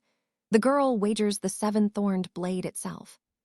She requests that if they lose, they can take anything they want from the lady's vast property. But if the sword's axis is found there, she promises not to take another single thing from the estate. The lady accepts the offer, but adds one final condition. Suddenly, 6 months have already passed by. A group discusses the next ascension duel, planning to broadcast the entire battle in real time. The lady herself said she would reveal it. Some wonder why they'd show it publicly like this. They're almost at the 6th estate. They should avoid causing any discord with the local lord while visiting. They need to report their progress and refrain from making any trouble during their short stay. When they arrive, they're completely stunned by the place. It was once desolate, but now it's beautiful.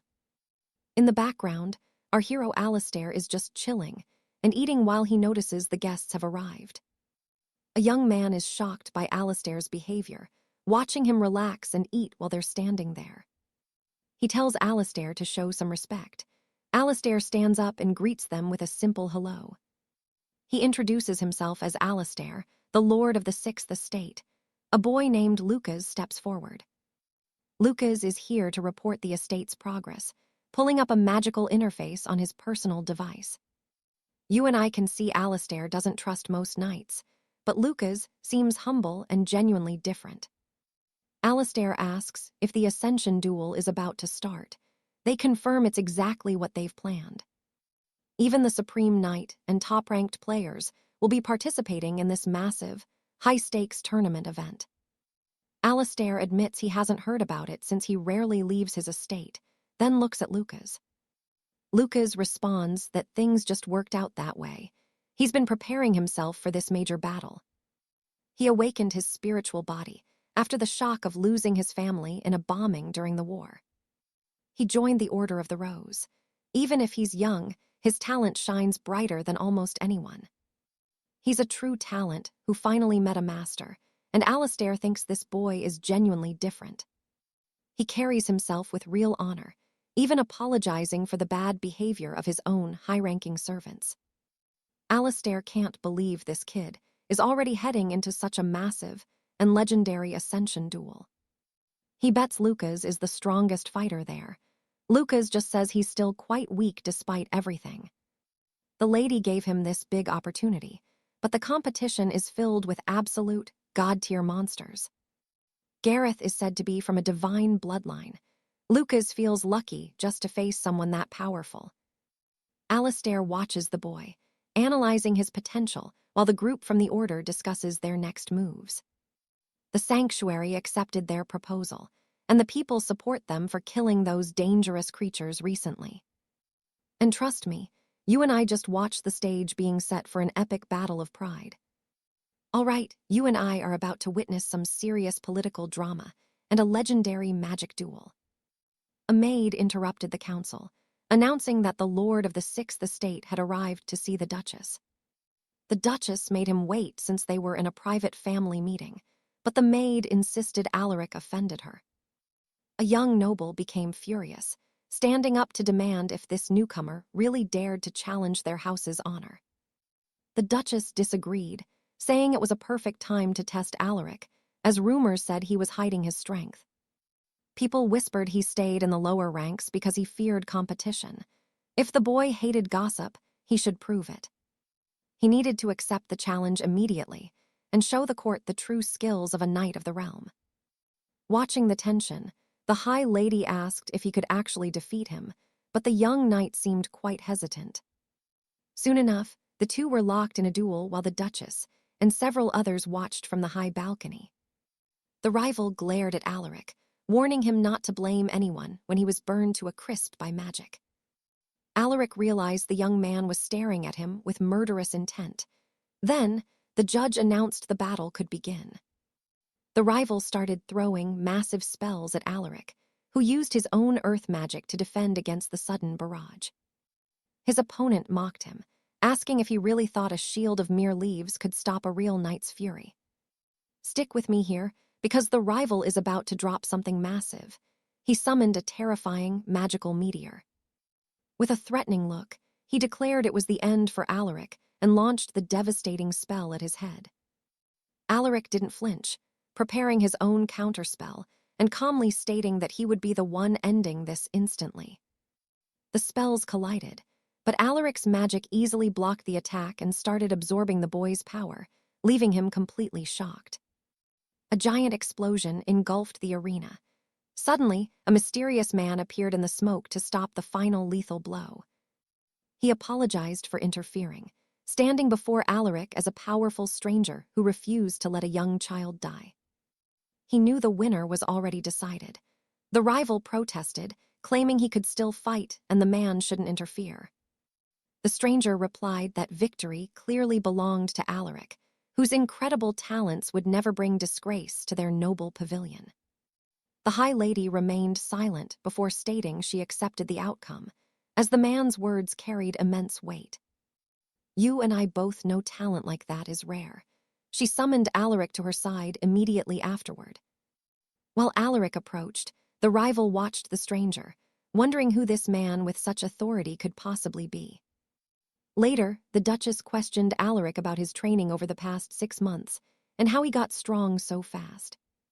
Alaric explained that combining earth magic with martial arts made his progress explode. He knew she wanted something from him. He told her she didn't need to play games. She could just order him, as he was ready to serve. He promised she could trust him, as he didn't want to betray her. The Duchess remarked his words were bold. She asked him to stay in the competition for now while she decided his future. As Alaric left, he stopped. He had one last question, asking the Duchess if he could leave the capital for a short while on business.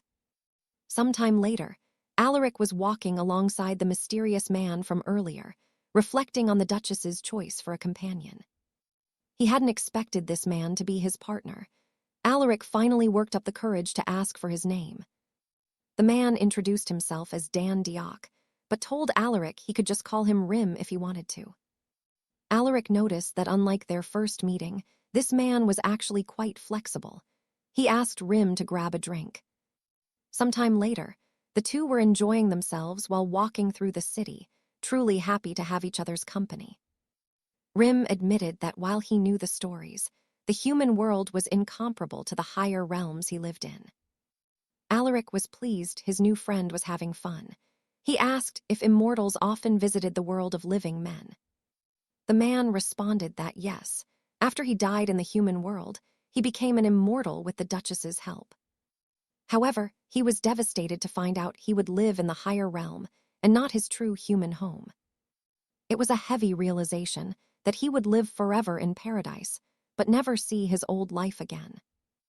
Alaric could sense the deep regret in his voice. This man had clearly achieved great things before he passed away. Rim said he once told the whole world his name, wanting everyone to remember him long after his death. Now, he looked back on those dreams as nothing more than the unrealized arrogance of his young and immature days. While living in the celestial court, he couldn't stop thinking about what he lost and things he never did. So what do you and I learn? Even immortals have regrets. He thanked Alaric for listening to his long story. All right, you and I are about to see a hero, finally, enjoy a tour of the mortal world again.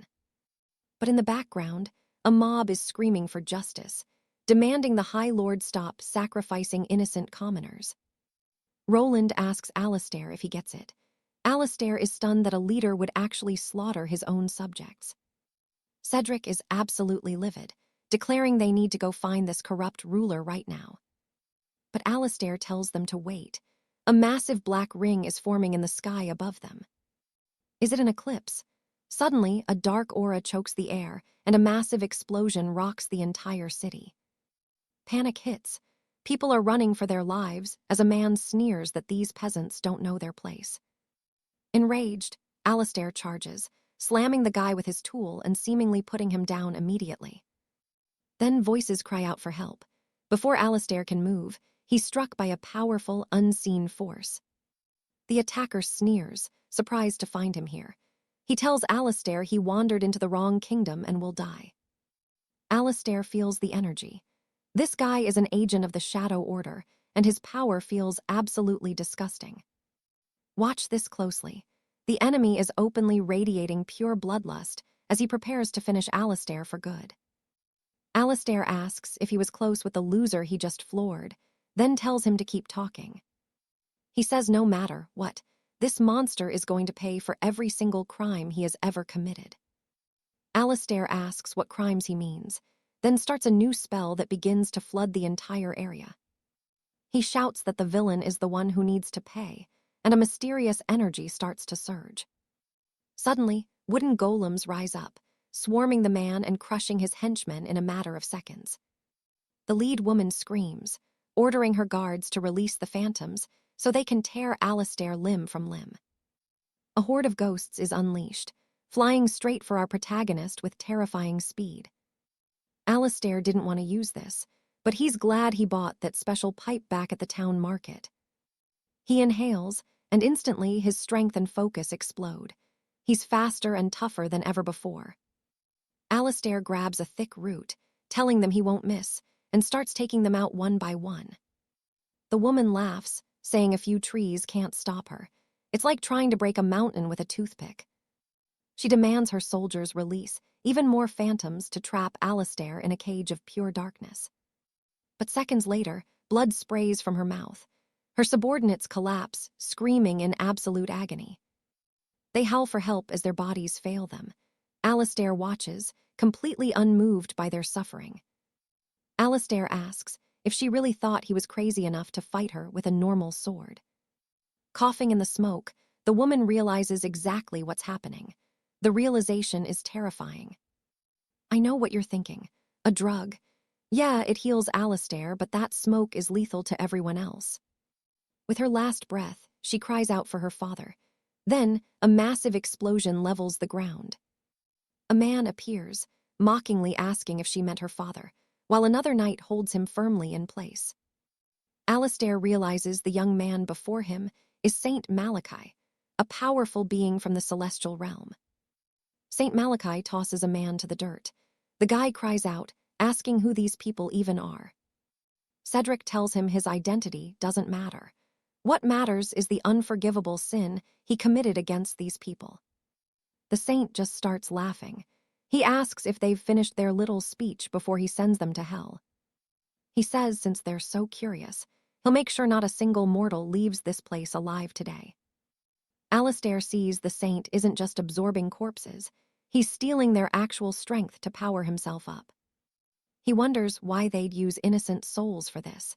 This dark magic is insanely powerful and hard to stop. Should he use the enchanted relic fan? He's not sure it'll work, but there's no other choice left. The knight recognizes the blood reincarnation art. He's stunned that such a forbidden spell exists in Albion. He asks Alistair to lend him his blade. In this chaos, the knight is radiating absolute focus.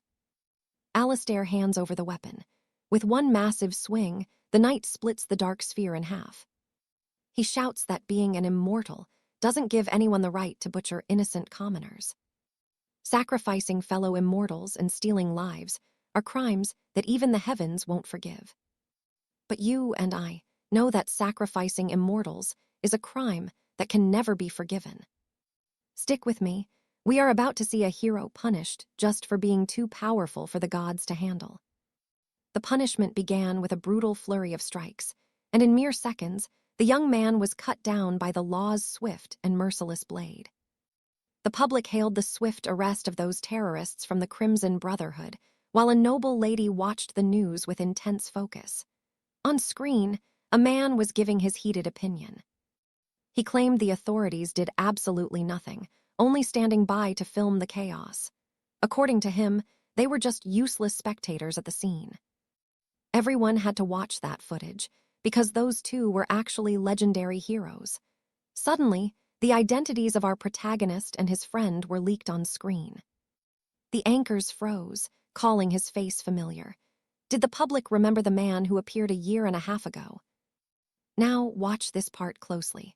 The world was finally realizing that this criminal was the same hero who decapitated that giant monster.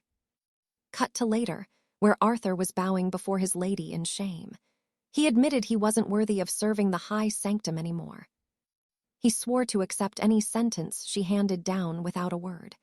Lady Alara looked at him, asking Arthur if he really dared to face her. After everything he'd done, did he still have the nerve to meet her gaze? Arthur just bowed again, offering a sincere apology for the trouble. He realized she didn't actually seem furious at all. Then, the lady commanded him to look up, her voice surprisingly calm and steady.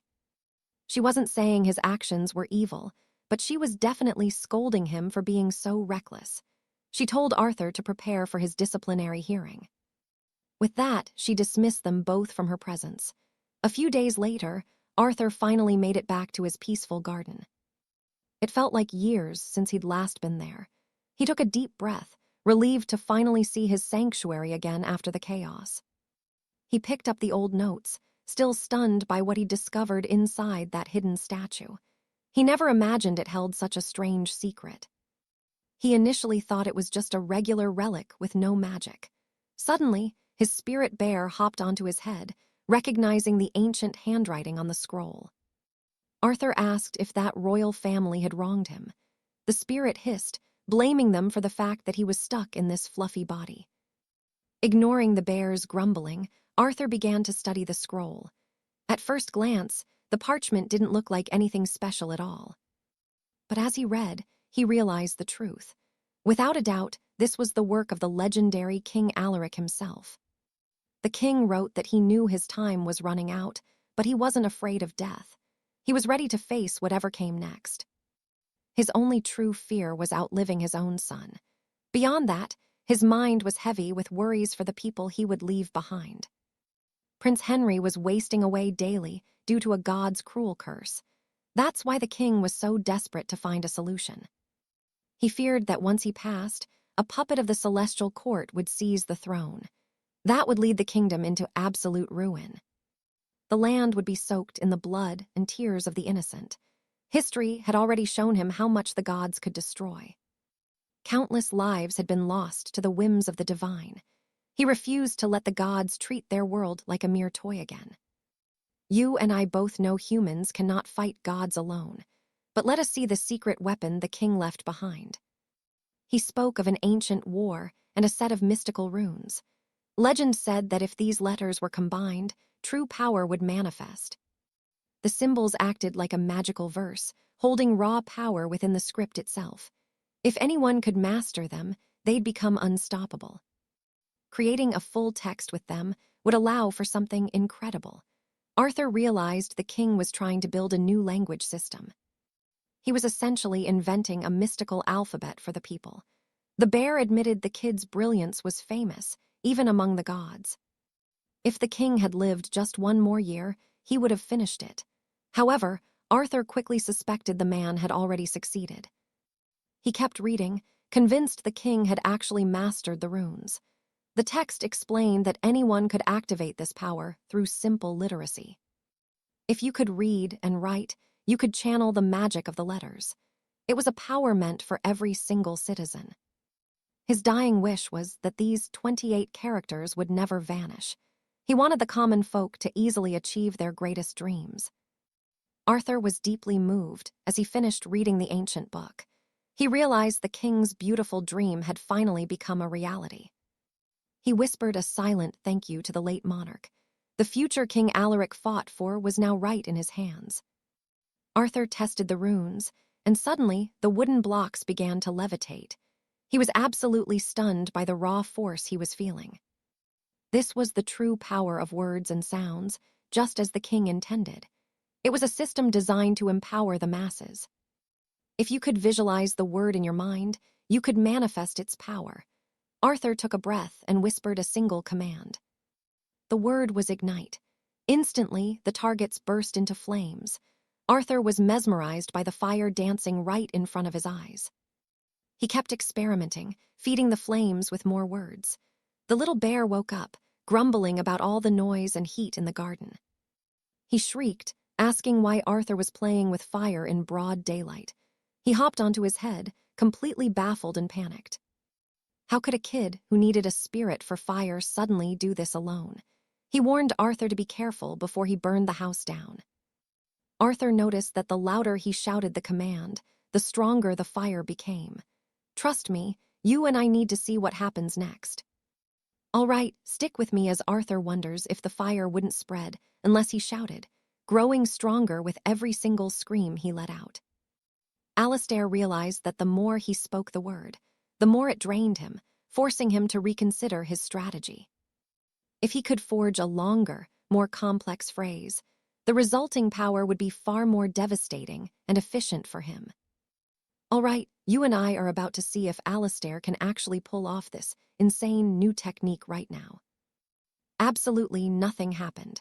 He stood there feeling like a total fool until he noticed he wasn't actually alone in the clearing.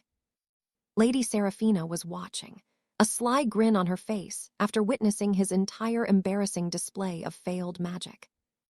Mortified, Alastair asked how long she had been lurking, but she just started teasing him about his weird training methods. She told him it was actually impressive dedication, flashing a warm smile that only made the poor guy blush even harder. Alastair asked what brought her here, and she explained she'd heard he was entering the legendary Grand Celestial Trials. She praised his victory over Cedric, noting how fast his skills were growing while she was away on her own journey. While preparing for the upcoming tournament, she had stumbled upon something special that was meant specifically for the young knight. Now, watch closely here, because she tosses him something that's about to change his entire outlook on his family heritage. Alastair caught the object, asking what it was. She revealed it was a sacred scroll he needed for the tournament. When he asked who sent it, she dropped a bombshell. It came from a sage who claimed to be Alastair's father. Alastair froze in shock before turning furious, demanding to know where she found this man claiming to be his kin. She explained she found him in the hidden realm of Silverspire, a place where the ancient myths of their world began. Long ago, High King Magnus gave a divine herb to a bear and a tiger who both desperately wished to become human. The tiger fled, but the bear endured the trial and became the lady of the woods, eventually giving birth to the first king. That was the legend everyone knew, but there was a darker truth buried within the history books of the kingdom. The secret was that the lady wasn't the king's only wife, and her secret family guarded the sacred tree of life. They lived in 𝒐𝒄𝒆, a sacred crossing where the heavens met the earth, governing the entire spiritual territory. Seraphina revealed his father was actually married to a princess of that land and resided within 𝒐𝒄𝒆's high walls. She met him while finishing her work there. He approached her, claiming his son was in deep trouble at the palace. You and I can probably guess Alistair's reaction. He didn't want anything to do with the man who abandoned him. He believed his father was a coward who fled after squandering the family's entire fortune on his own selfish pleasures. The massive debts he left behind fell squarely on the shoulders of Alistair's mother and his elderly grandmother. His father ignored the ruin he caused, and in the end, his grandmother died in poverty for absolutely nothing. Alistair grew cold, certain his father had simply started a new family and forgotten about the one he destroyed. Seraphina urged him to just open the box, promising that the contents were more valuable than he could possibly imagine. Inside, he found a mystical bamboo fan, a relic designed specifically to tame and seal the most vicious demonic beasts. A fan with 24 blades is rare, and 48 is legendary, but this one was on a different level. This relic had 72 blades. Alistair couldn't understand why his father would give him something so priceless and powerful. She noted it was perfect for absorbing evil spirits, provided he was actually willing to use his father's mysterious gift. Alistair gritted his teeth and took it, knowing he'd never find another weapon this powerful for the trials ahead of him. Just 8 hours before the start of the tournament, Alistair felt a strange, familiar aura approaching his private room. Suddenly, 𝒐𝒄𝒆 appeared. Surprised, Alistair asked what the young knight was doing there so late in the night. 𝒐𝒄𝒆 had a desperate request. He needed help forging the silver clarion, an ancient artifact of immense power. The clarion first appeared during the unification, but its origins stretched back even further to the era of the Great Kings. Back then, a perfect warrior existed whom even the immortals couldn't stop, disrupting the natural balance of the world.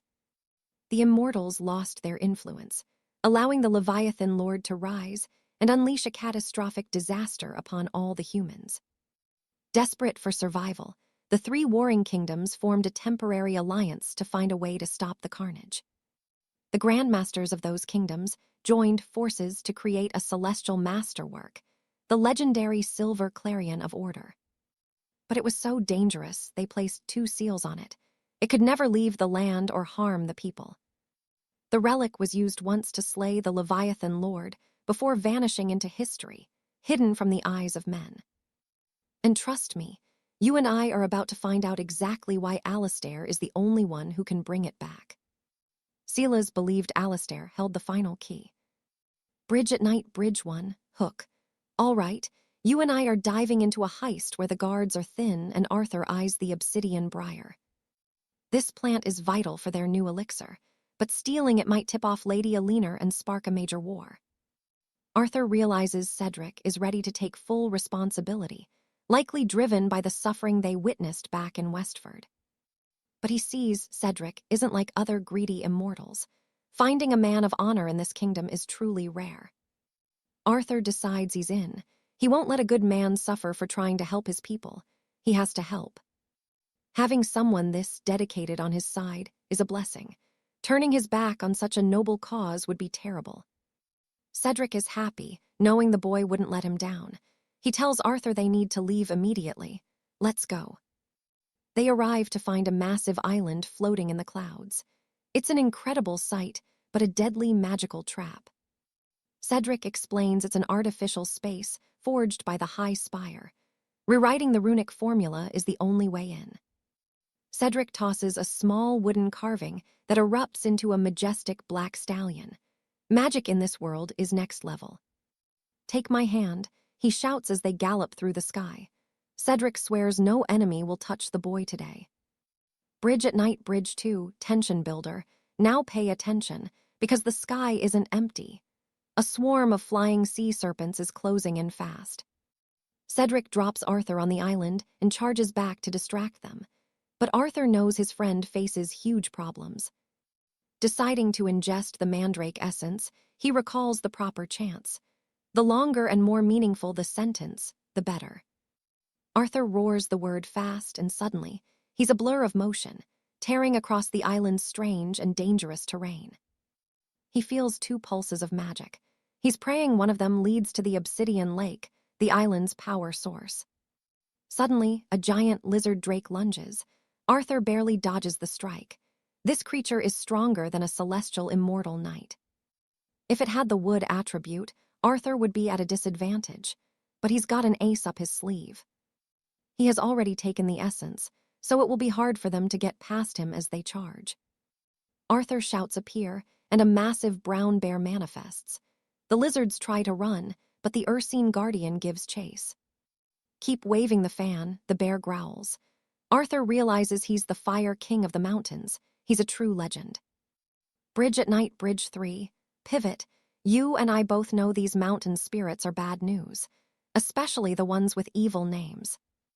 Among all of them, only one can naturally control fire. Legends say his flames could burn down the whole capital.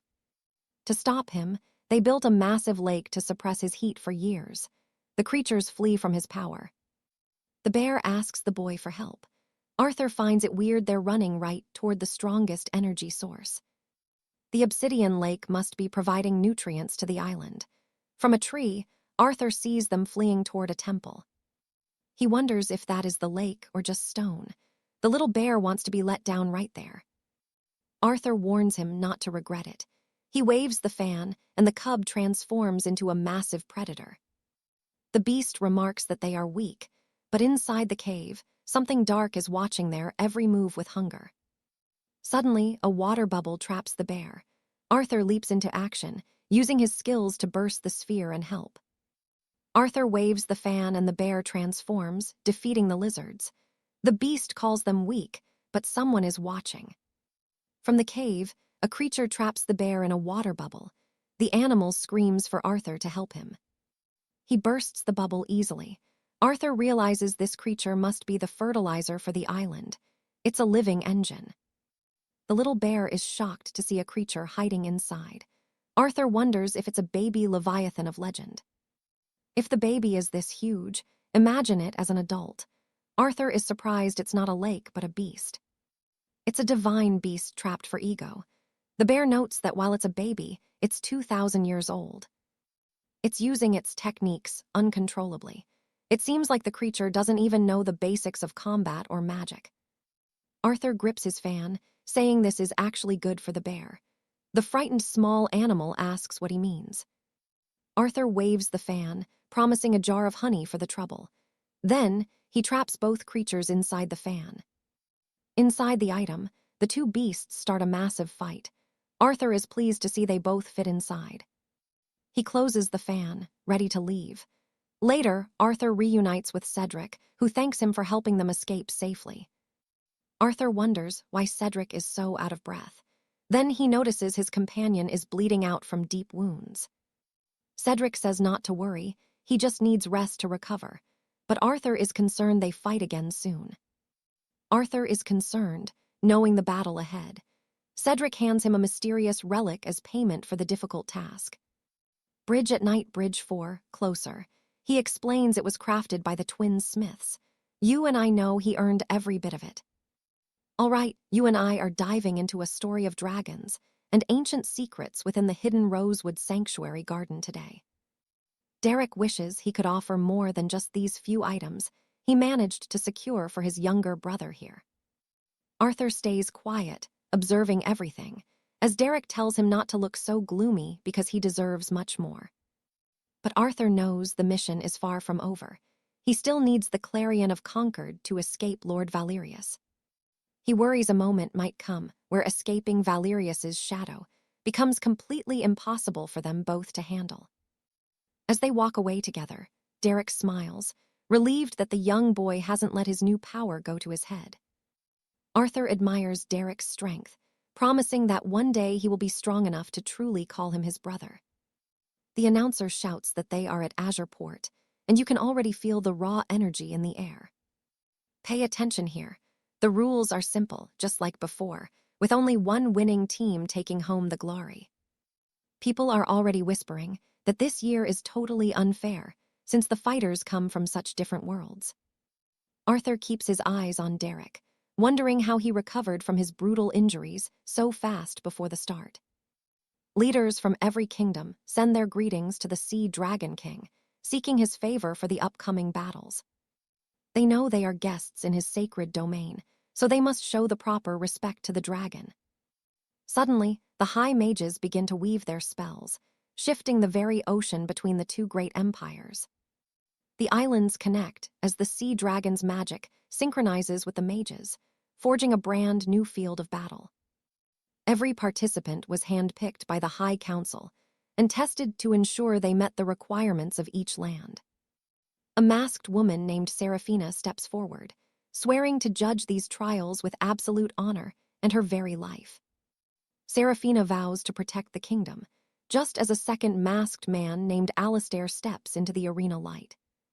He swears to judge with absolute fairness and protect the blade of 7 stars with his very own life. Suddenly, Arthur's pack begins to glow, reacting to the masked man standing in the center of the ring. The box holding the blade flies open as the weapon seemingly comes to life, reacting to Arthur's own relic. Alistair quickly contains the power, apologizing that the sword has a wild spirit and hunts for worthy opponents nearby. Now, you and I both know that's weird, especially since the sword's true master hasn't even been born. Alistair bows to the crowd, sorry for the sudden disruption, but Lord Valerius is already watching with sharp eyes. He remarks that if the ruined edge carries such divine magic, Alistair should have expected its restless spirit. Arthur realizes this is the infamous ruined edge, a blade so incredibly sharp it shatters any other metal it touches. Rumor says it was forged from the bones of Valhalla's greatest heroes, giving it combat power that defies logic. Arthur knows that if the masked judge hadn't stopped it, that blade would have flown straight into his hands. Alistair must have sensed that someone in this crowd was powerful enough to wake the sleeping spirit of steel. The first match is announced. Leon will represent the kingdom against a powerful immortal from the Eastern Empire. Lady Gwendolen sits beside Arthur and sighs, saying it's such a pity for the poor boy in the ring. Arthur asks her what she means, but she just tells him to keep watching since she hates explaining things. In the arena, Leon's opponent summons deadly shadow ferrets that blur across the ground with terrifying, supernatural speed. The beasts lunged, but Leon managed to block them, trying to find an opening to strike the immortal's heart. But before he could move, the ferrets doubled back, striking him hard and leaving Arthur completely stunned by it. Arthur realizes the immortal is adapting and growing stronger every second, while Gwendolen just watches with a smile. She asks if he finally gets it, how the enemy is winning without even drawing a single physical weapon. In this world, pure energy is the deadliest blade of all, and these trials show Albion's true weakness. Even the High Crown is watching this display, as the secret goal is to create a memory of dominance. It's a chance for the High House to reclaim its pride and show the world their true, crushing authority. They want the image of Albion's finest knights falling before them, using Leon as nothing more than a pawn. But Leon somehow manages to drag himself back up to his feet, even after that brutal barrage of magic. The damage is severe, and you can see Leon's strength fading fast as he struggles to even hold his sword. Blood pours from the wounds left by those shadowy beasts, and the crowd begins to go silent with worry. Now we have to wonder, is the pride of Albion actually going to lose this match? Let's find out. All right, you and I are about to see if Leon can survive this brutal mismatch. The poor guy gets hammered by those northern weasels and collapses, completely unable to stand. Victory goes to the north, as Alaric Thorne prepares to step up for the kingdom. Lady Alara asks if he is satisfied with the low expectations the North now has for them. She knows Alaric must dominate. To truly stand out, they have to be the very best. Alaric stands up and promises his best, stepping into the ring with absolute certainty of victory. The announcer hypes his fame, mentioning the incident at the Great Citadel with the High Archon. The Archon who crushed Cedric sneers, calling him another fool from a weak and pathetic realm. Alaric does not wait. He lunges forward, burying a massive fist into the arrogant man's face. Now pay attention, because Alaric just ended this fight with one single, devastating blow. His allies worry about his reckless charge, but Baron Eric thinks the move was perfectly clean. The girl asks if throwing oneself blindly at an enemy is really a battle technique. Eric laughs, saying that's exactly how our protagonist was raised to fight. It is his signature style. Alaric downs a magical tonic, feeling the raw energy surge through his veins and boost his vitality. His cells repair themselves instantly, though he wishes he had a stronger concoction for the next round. A new northern challenger enters. Alaric gives her a look that would make a demon freeze. The girl is terrified but stays firm, summoning massive stone guardians to shield her from his wrath. Alaric sees she is trying to keep him at a distance. He just clenches his fist in response. She expects the same punch, but suddenly, a wooden golem rises and snatches her statue's arm. She realizes he is a summoner too. Alaric decides to handle this the kingdom's way. He activates the war chants, starting with a deep, rhythmic military song that echoes through the arena. The crowd is confused as Alaric recites the verses with intense fire in his eyes. He chants about facing the enemy without fear, for the fate of their nation lies in their hands. On command, the wooden golems swarm the guardian, crushing its head into dust in a second.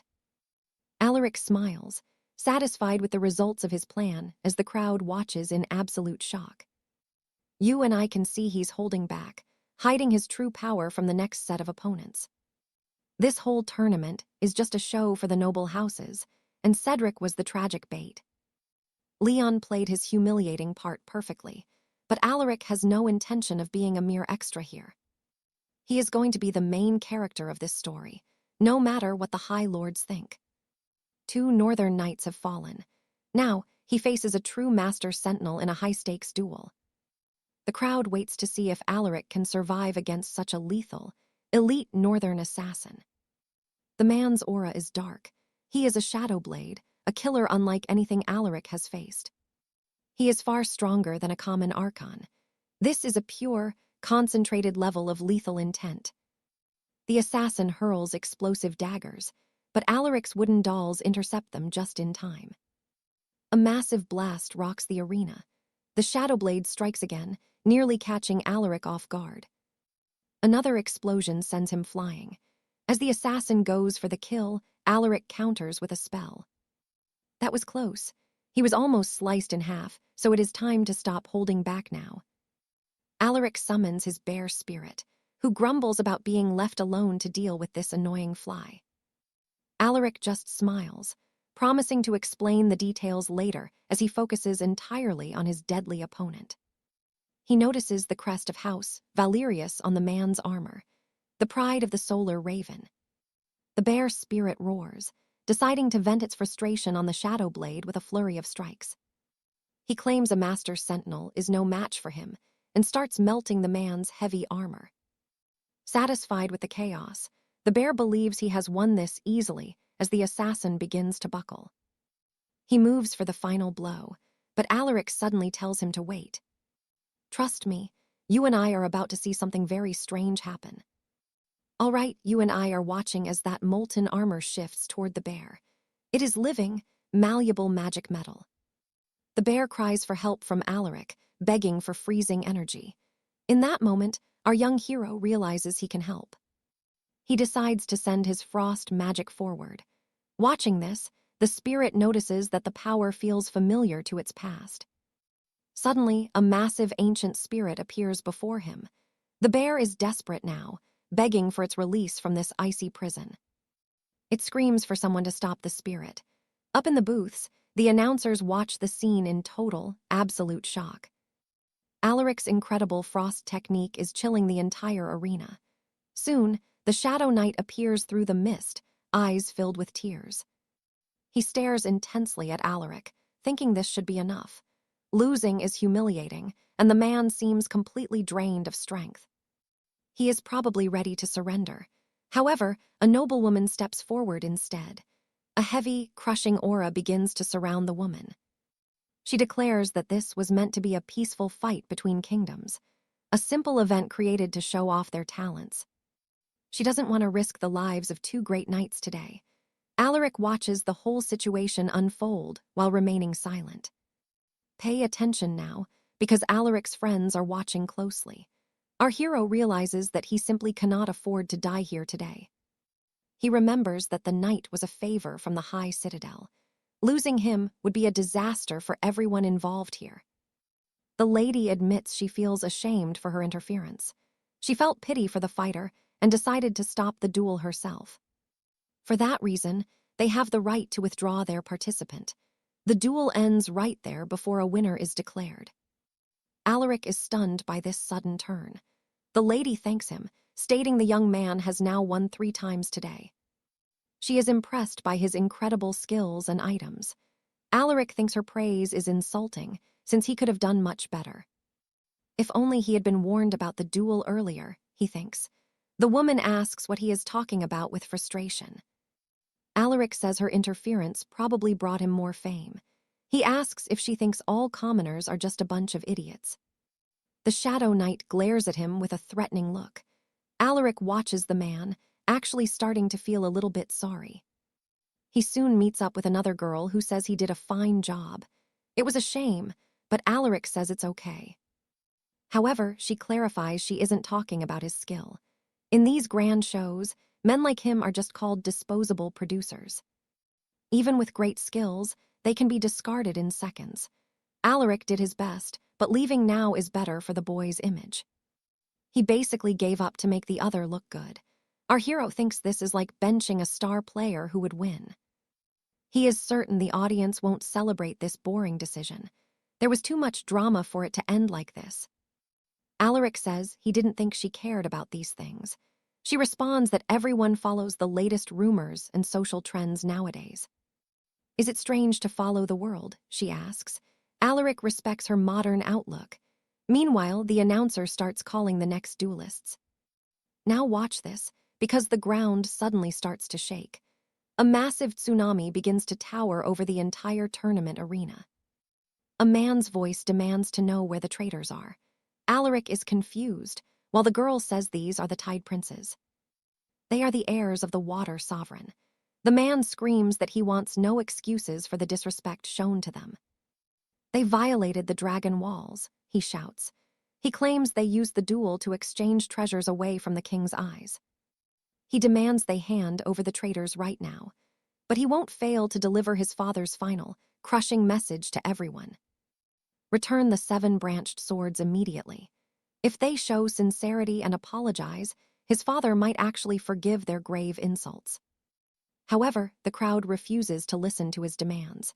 The man asks if that is their final decision before drawing his weapon. He prepares a devastating attack. He vows they will all be swallowed by the ocean and cast into the 7 seas. He begins to unleash the contained power. Alaric watches this happen suddenly, knowing he must merge the magical relics right now. He won't fail to deliver his father's message. Return the 7 branched swords now, or suffer the weight of the sea. If they show sincerity and apologize, the king might forgive them. They might even get their stolen items back today. However, the crowd refuses to listen to his demands. The man asks if that is their final decision before drawing his weapon. He prepares a devastating attack.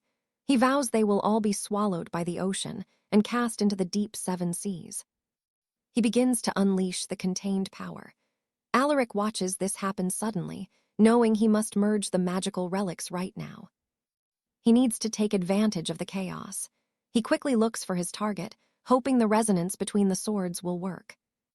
At that moment, a massive water dragon coils around the arena. Submerged in the waves, Alaric realizes he is in deep trouble. If things continue like this, he won't make it. He has no choice but to draw his secret magic sword this instant. He feels a rush of relief as the blade glows. It worked. He moves quickly through the water, managing to find success. And that is where we leave it for today. Trust me, you and I definitely want to see what happens in the end. All right, you and I are jumping into the moment. Alistair gets dragged back into the cold abyss. He desperately tries to reach the surface, but a blinding light starts pulsing through the murky ocean depths. His blade looks different. Alistair realizes this is the most terrifying energy he has ever felt in his life. It is the golden aura of the sovereign blade. It was sealed for ages, and now it is finally unleashed. The sheer power is suffocating, even starting to overwrite and push against his own internal mana flow. If he doesn't vent this pressure soon, his physical form will not be able to withstand the massive power. Now pay attention. Alistair lets out one single strike, and it is enough to crack the fabric of space. The shattered reality begins to swallow him whole as he begins falling through a rift in time. After what feels like an eternity, the protagonist slams down into a completely unknown and desolate territory. Looking around in shock, he realizes the sword's raw power literally carved out its own pocket dimension. This place is darker than the infernal gates, leading to a dimension that should not even exist. He wonders if another swing could send him home, but exploring this eerie wasteland is safer for now. Suddenly, a shadow moves. An unknown figure emerges from the fog, walking toward him with lethal intent. It is that rogue knight from the earlier battle. He is so blinded by rage he followed him here. The rogue stomps on Alistair, looking down on him like he is nothing more than a broken tool. He tells him the world is full of weapons, but he will let Alistair choose his own death. Alistair tells him he does not speak the old tongue, so the rogue tells him to choose a tool. I know what you're thinking, but watch this. Alistair pulls a simple plant, and the rogue just laughs. He calls him a weak coward, mocking Alistair by saying he only won his previous battles because of his spirits. The rogue prepares to strike, determined to make the protagonist swallow every single word he has ever said. Alistair says nothing as that simple plant begins to mutate into something truly horrific and beyond recognition. The rogue starts screaming, trapped in a nightmare hallucination before collapsing in a heap on the cold ground. Alistair warns him not to touch things he does not understand, but blood is already gushing from him. He is dead. The threat is gone, but Alistair is at his absolute limit, barely holding onto consciousness. Suddenly, a bear in human form appears and calls Alistair a total idiot for being so reckless. The bear grumbles that every time they meet, Alistair is completely wrecked and covered in his own blood. He tells him to use a recovery elixir, but Alistair can tell by the look on his face. The spirit admits the truth. It looks like that was a critical blow to one of his vital organs. Alistair feels his life force draining away. If things continue like this, he could lose everything very soon. But the bear spirit reminds him he is not alone, and he does not have to endure everything. The bear mentions the master helped him before, so Alistair should be fine since his core contains immortal energy. The power he was gifted before his transformation is still burning bright deep inside his shattered soul. He carries the dragon blessing, a power that makes even celestial gods and divine beings pause in fear. The bear asks him if he is really ready to die after living for less than 100 years. He jokes that it is better to be eaten by a bear than to die lying there like potatoes. The master would not want Alistair dying in such a pathetic way. He has a kingdom to save. Alistair whispers an apology before everything fades to black. Meanwhile, Lady Alara is finally making her move. She orders her servants away, plotting to eliminate every single person who stands in her path. She views them as nothing but savages trespassing on her sovereign territory within the Azure Reach. She is furious they would raise a blade against her after she supposedly showed them mercy before. Thinking back, she is certain the Drake sovereign would not ruin the war of the heavens with a lie. She wonders why that old serpent is trying to manufacture a hero in the middle of a celestial battle. Her plan to be worshipped might have failed, but she is not done yet. They must wait and see. And trust me, you and I are about to see just how many heads will roll for this betrayal. Later, Alistair finally wakes up, checking his mana flow and wondering just how long he has been asleep. All right, you and I are diving back into Arthur's journey, as things take a very weird turn. New horns sprouted from his forehead, and his senses felt sharper than ever. Clearly, he wasn't exactly human anymore after that long slumber. His body felt lighter and cleaner than he expected, leading him to believe someone had been tending to his wounds while he was out. He figured it must have been the Great Bear and Lady Alina, though he wondered if he was still trapped in the same hidden sanctuary. Using the sacred fan to consume that magic pearl had created a massive barrier, and Alina likely risked everything to keep him safe. Stepping through the heavy doors, Arthur went searching for the girl, only to be hit by a sight that left him completely speechless. The entire area had transformed into a dense, ancient forest. He had built a small shield with plants, but this was on another level. Seeing how high the trees had grown, Arthur realized years might have passed while he slept. The world outside the barrier was just gone. Beyond his shield lay nothing but scorched earth and destruction. It looked like the aftermath of a truly legendary battle involving Lady Alina. Now pay attention here. This is where Arthur realizes he's not alone. A strange noise echoed from the thicket nearby. Racing toward the sound, he stumbled upon a small house sitting right in the middle of the woods. Then, a blue creature emerged. It was his own guardian spirit, but it had grown massive. Arthur was stunned by how much power radiated from the creature now. The spirit seemed terrified of him, likely because of those new horns. Suddenly, the beast hissed and lunged straight for Arthur's throat. Arthur dodged the attack with ease, reminding the beast that it shouldn't try to bite its own master. That seemed to snap it back. Recognizing its owner at last, the creature stopped its assault. Arthur chuckled, noting that despite its growth, it was still pretty cute. Its energy hadn't changed much even after consuming the pearl, probably because it spent all that power just trying to heal its core. Exploring the area, Arthur found his old clothes discarded nearby.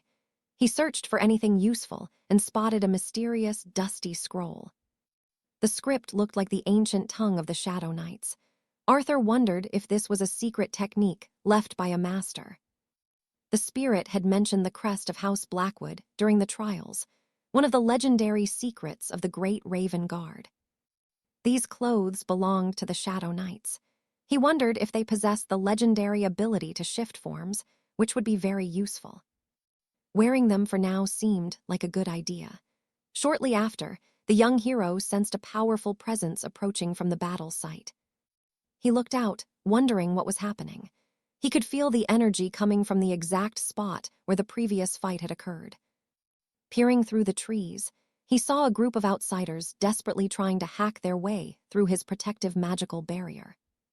Judging by their strange hair and ironclad gear, he doubted they were local. Then, he saw something that made his blood run cold. I know what you're thinking. Those aren't just regular monsters. Arthur never expected to find a goblin tribe living inside this spirit realm. It looked just like the iron club Thorn had given him. These weren't men, they were a warband of savage goblins. Arthur didn't think he would find monsters inside the space created by the sevenfold blade. This must be their ancestral habitat. It looked like they were trying to invade his territory and claim the sanctuary for themselves. He knew he had to stop them. Seeing the goblins finally breaching the outer wall, Arthur prepared to move. But suddenly, a strange figure appeared from behind the monsters. The stranger demanded to know who the boy was. Arthur stepped forward and asked which of these creatures was currently in command. A massive commander introduced himself as two. He demanded that Arthur take them to the true owner of the legendary sword immediately. Arthur played it cool, asking what business a group of goblins could possibly have with the master of such a weapon. The goblin growled that only the true owner was permitted here. If Arthur didn't reveal his location, he would surely be killed. Arthur refused to budge. How could he give them any information if the commander wouldn't explain why they were hunting the man? The commander snarled that he wanted to find the swordsman and punish him. Their people had waited far too long for a promise. Their king had been promised a worthy ruler who would come with the blade. But that man had never actually shown up. Arthur realized the sevenfold blade was deeply tied to this kingdom's history, but something had gone horribly wrong along the way. Frustrated, the goblins screamed that they had waited generations for this promise to be fulfilled. They were tired of being ignored. Their leaders had passed down this mission for ages. That man who was supposedly worthy of the sword deserved to be punished. The commander demanded to be taken to him right then, threatening to cut off Arthur's head if he didn't comply right away. Arthur remained silent, calculating his next move as he watched them. He then asked if they had seen a red bear nearby. The goblin laughed, saying the beast refused to drop the barrier. Since this was their world, they had imprisoned it in their facility. Rage flared in Arthur's chest, but he forced himself to stay calm. At least now he knew exactly where his friend was held. He looked the commander in the eye and finally revealed the truth. He was indeed the owner of the legendary sword they sought. "Trust me, you and I need to see this." The goblin just laughed and called him a pathetic liar. "All right, you and I are about to see Sir Arthur get insulted by the most arrogant monster ever."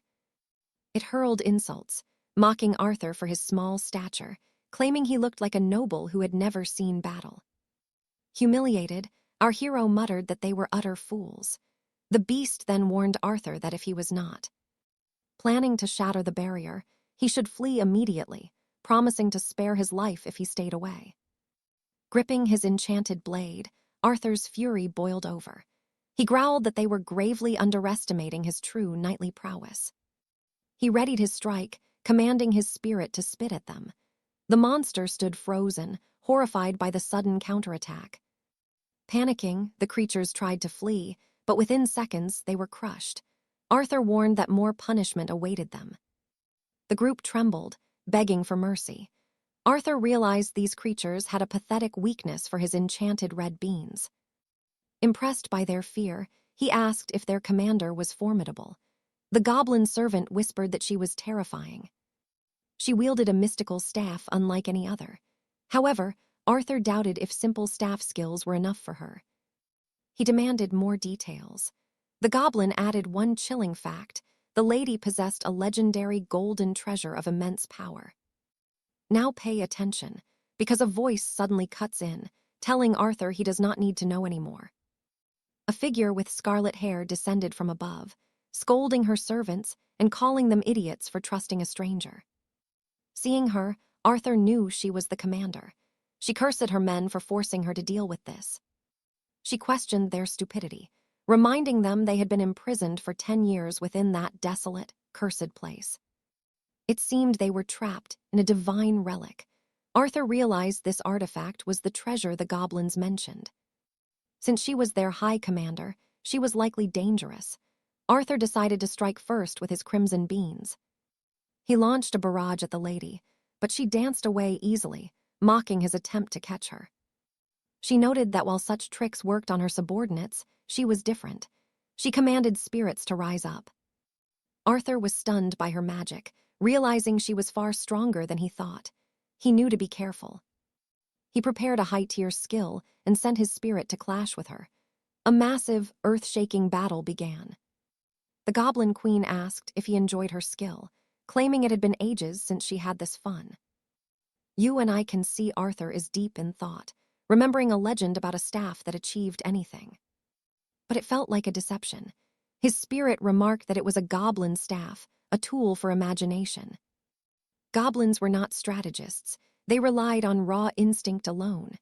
They had no complex battle plans, only chaotic force. Their strong bones gave them elite physical stats. Despite their simple minds, they could easily dominate the entire kingdom. Arthur wondered if this lady's imagination was superior to the fool's before. She seemed to have no fear. Even his red beans didn't scare her. He desperately questioned what move he could possibly make in this situation. Glancing at the magic barrier, he thought it might help him, but the commander asked what he was staring. She lunged forward, and Arthur barely parried the heavy blow. She demanded his full attention during their combat. Why look elsewhere when she was right there?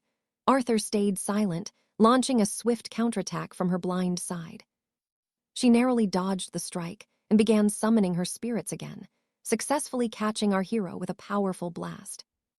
A massive explosion erupted, throwing Arthur violently to the floor. The queen asked if he had reached his limit. She mocked him, asking if they should finish this now. She told the knight he should beg for mercy. She ordered her spirits to swarm him, planning to trap him and his bear once he started screaming. However, Arthur stood up, declaring that he who laughs last, laughs best. He summoned massive golems with red beans. They drenched the goblin leader in beans, leaving her stunned, but her artifact seemed to absorb the entire attack. Arthur laughed, noting she was waiting for a scream that would never come. She had made a huge mistake. He seized the artifact and ordered his bear spirit to manifest immediately. The spectral beast finally emerged from prison. The spirit knew Arthur would rescue it, but it scolded him for being a fool and leaving it trapped. Arthur asked if the bear knew how long it had been. The beast replied that over 150 days. Time flowed differently in that realm, though not drastically. Arthur suggested they leave this cursed place right now. He then liberated the goblins held within the treasure, wondering if the woman truly was their supreme leader. The goblin woman watched him closely, commenting on his short stature and broad shoulders, leaving the man completely embarrassed. And that's where we leave it. Trust me, you and I just witnessed a truly legendary encounter. Wild, right? All right, you and I are about to witness a legendary night. Get the most awkward marriage proposal ever. At first, she thought he was weak, but seeing Arthur best her in combat changed everything for the maiden.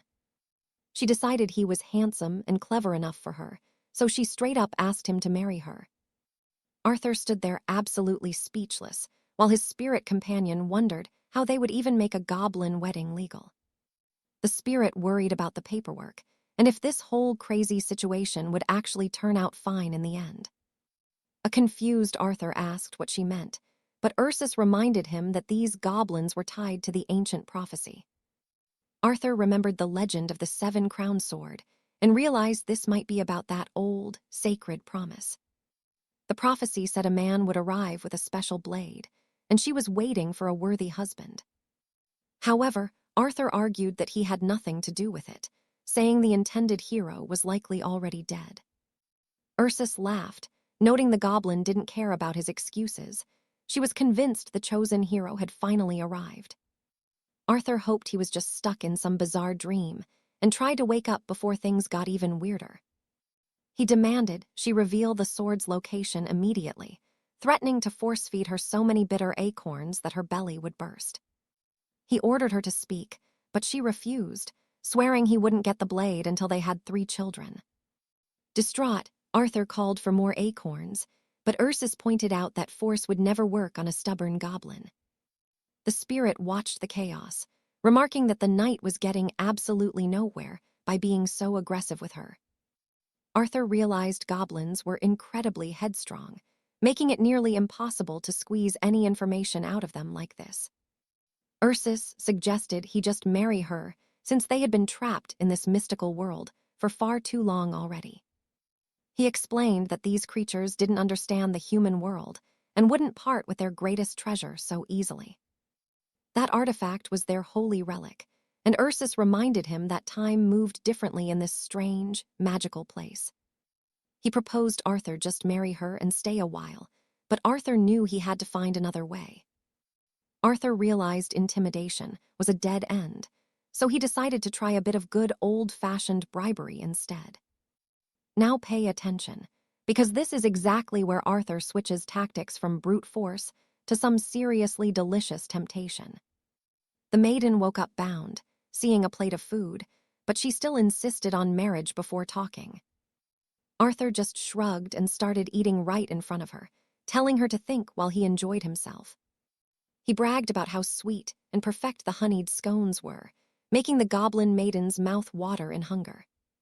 Her desire for the treats became overwhelming, and she finally begged for a taste, so Arthur tossed her one. The flavor enchanted her instantly, and with a mischievous grin, our hero watched her beg for even more food. She started devouring the pastries like a beast, though she still claimed the snacks wouldn't buy her hand. She mumbled through her meal that they still needed to have 3 kids together before he got the sword. Arthur teased that only 2 pastries were left, and the poor goblin girl actually started tearing up in desperation. He picked up another treat, leaving only one, and then started to eat it slowly. The goblin looked completely crushed, muttering about how she just wanted to find a husband and be happy. "You and I can see the plan working. He promises marriage later just to get what he needs." She accused him of lying, fearing he meant they would marry in 100 years, which was way too long. Arthur offered her the whole plate and even promised to teach her the secret recipe for these legendary sweets. The maiden accepted his offer, and Arthur smiled, thinking he finally had this whole messy situation under his control. He wouldn't mind a wedding once he reached 120, but first, she summoned a mysterious chest with magic. She admitted she didn't know what was inside, as her mother had simply passed it down to her alone. After searching the chest, she handed a small item to Arthur and told him to take it right now. She called it an engagement token, but Arthur looked down to find nothing but a handful of strange seeds. He wondered what to do with them, but the truth about goblins soon surprised him. These days, people only care about fame and power, completely forgetting the ancient stories of the forest folk. But goblins are honest about their desires, trading items and hidden talents freely among their own kind in secret. Yet, a goblin with a truly rare gift won't part with it easily, often leading to very messy negotiations. So, you and I now know, always bribe a goblin with food. Bridge 1, trust me. You and I are about to see how a small choice can change a hero's fate forever. Orso sensed the seed's ancient power, urging Alaric to discover its origins from the mysterious forest sprite. Alaric wondered if he could keep such a treasure. He called to the sprite, who affectionately named him Beloved. He asked where the seeds came from. The girl explained her grandmother took them from their old world. They once belonged to a legendary minister. He was a famous healer who mastered the art of medicinal plants. He traveled between worlds, but was eventually imprisoned after failing to cure a king's terminal, incurable disease.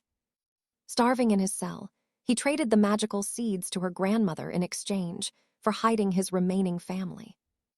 Alaric realized he was a master herbalist. The ancient medical books he had found likely belonged to that man. The sprite added that the healer served a powerful tyrant who rode a horse and defied the heavens. That prideful man eventually fell. She asked if war had broken out back then, turning the world to ash.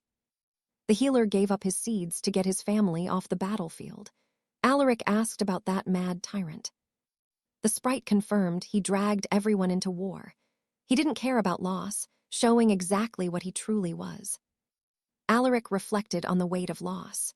To him, it was even more disappointing than the pain of battle.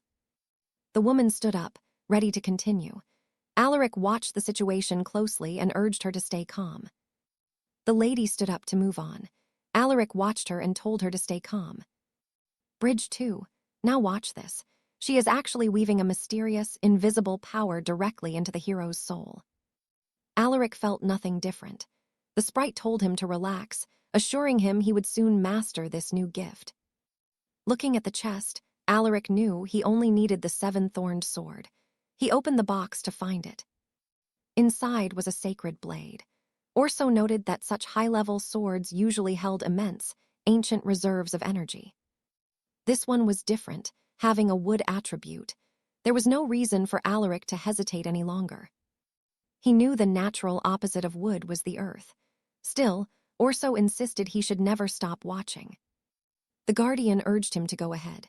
At that moment, Alaric grabbed the hilt and light swallowed him.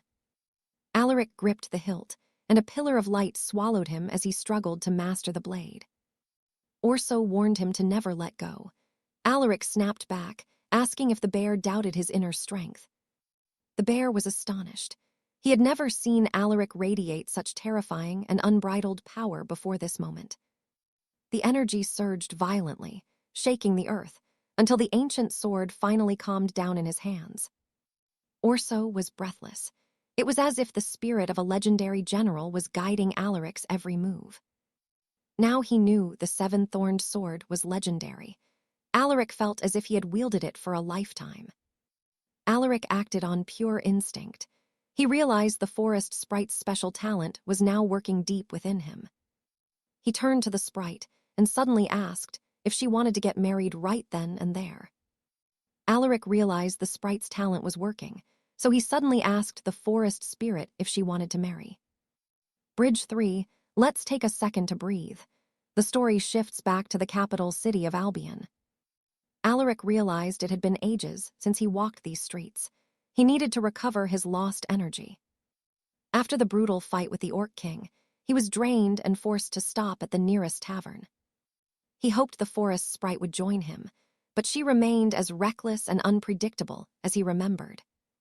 7 months had passed since the great tournament, and yet everyone was still whispering about Alaric's epic victory.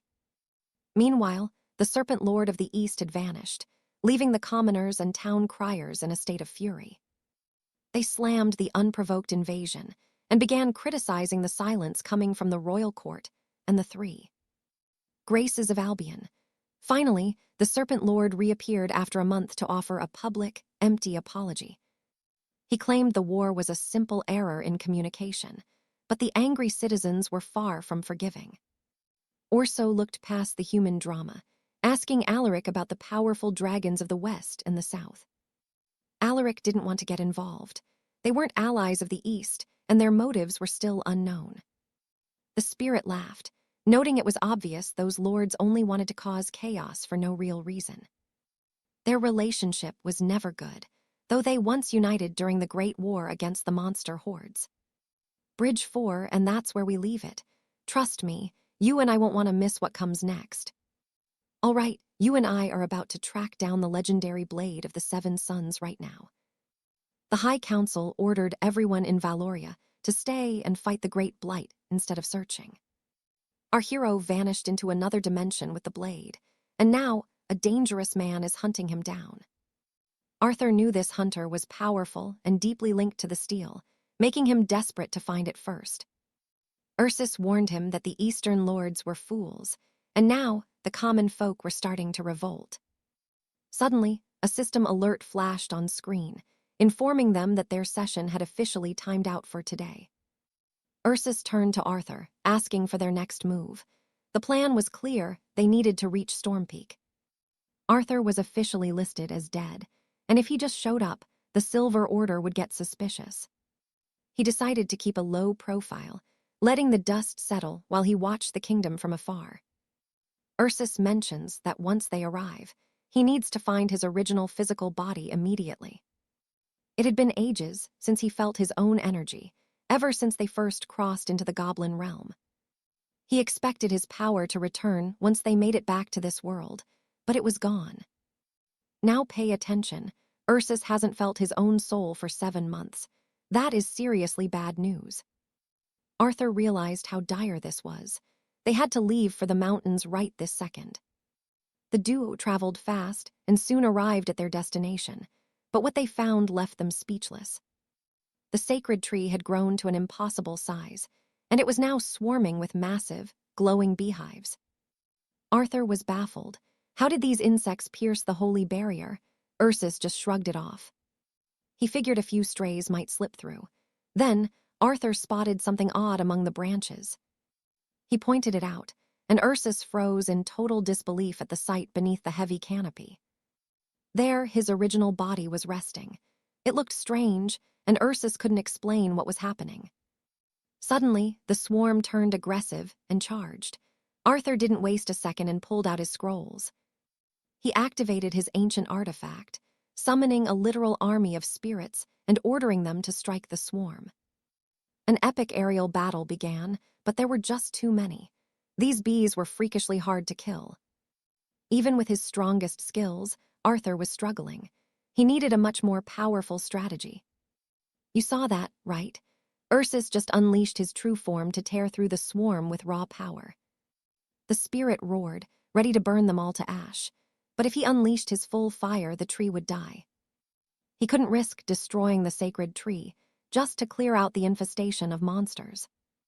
Was there any other way to save the tree? Arthur watched the insects closely, searching for a weakness.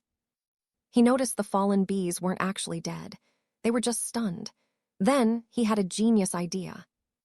Arthur shouted for 𝒐𝒄𝒆 to stand back. He reached into his pack and threw something into the fray. A thick smoke erupted, instantly overwhelming the swarm.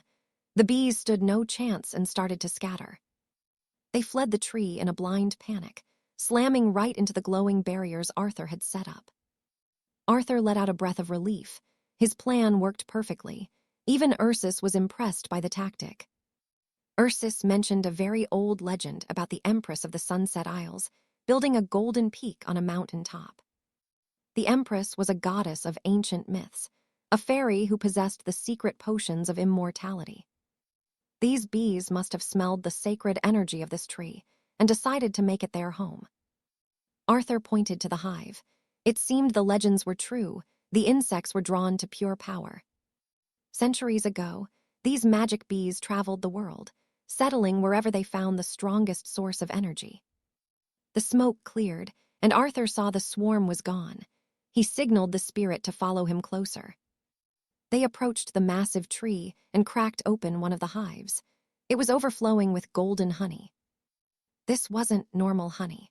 You could literally see the pure mana radiating from the golden liquid. Arthur wondered if they could stockpile this stuff. It was the perfect base for an overpowered elixir. As he examined the combs, he found live larvae. They were packed with nutrients to boost growth. He didn't hesitate to start tasting them. If they helped the bees grow, they would help him too. So what do you and I take from this? Even a monster infestation can be a total jackpot. All right, you and I are about to see if this crazy experiment actually works. The oracle confirms he's taken royal nectar, triggering a massive growth surge in our hero. Arthur grumbles that he expected the hive's essence to taste much sweeter than this bitter draught. Lord 𝒐𝒆 stares in shock, asking why Arthur's head is glowing with those strange draconic horns. The beast is rattled, but Arthur knows this is the raw power of the dragon awakening. Now watch closely. 𝒐𝒆 can't believe a human is literally transforming into a legendary dragon. Arthur just shrugs, admitting that strange magic has become his new normal since finding his gear. Scar, the spirit knight, agrees this is bizarre and asks if our hero feels okay. Arthur seeks answers, but the beast confesses he's never seen a transformation quite like this. True dragons are ancient masters of the tides, born from the very heart of nature. They gather power for centuries, becoming myths, while humans are built for something entirely different. Humans master multiple elements, meaning a hybrid like Arthur could become a practically invisible force. He's evolving into a monster that has never walked this world before. Containing that much raw energy must be agonizing. Arthur admits his body hasn't fully adapted to the strain yet. His core is absorbing power, forcing those horns to sprout even further. One wrong move, and his human side might break. If he fully turns, he'll be forced to live beneath the ocean waves. You and I both know Arthur isn't stopping. He's thinking about the power of water. If he leaves the hive alone, they'll produce endless honey and power. It's the perfect farm for his evolution. He needs to master this strength without losing his mind to the chaos. That mystic pill kept his energy stable and boosted his inner mana reserves. He needs to balance his wood element with a contrasting force. Using the wrong potion could trigger a deadly reaction.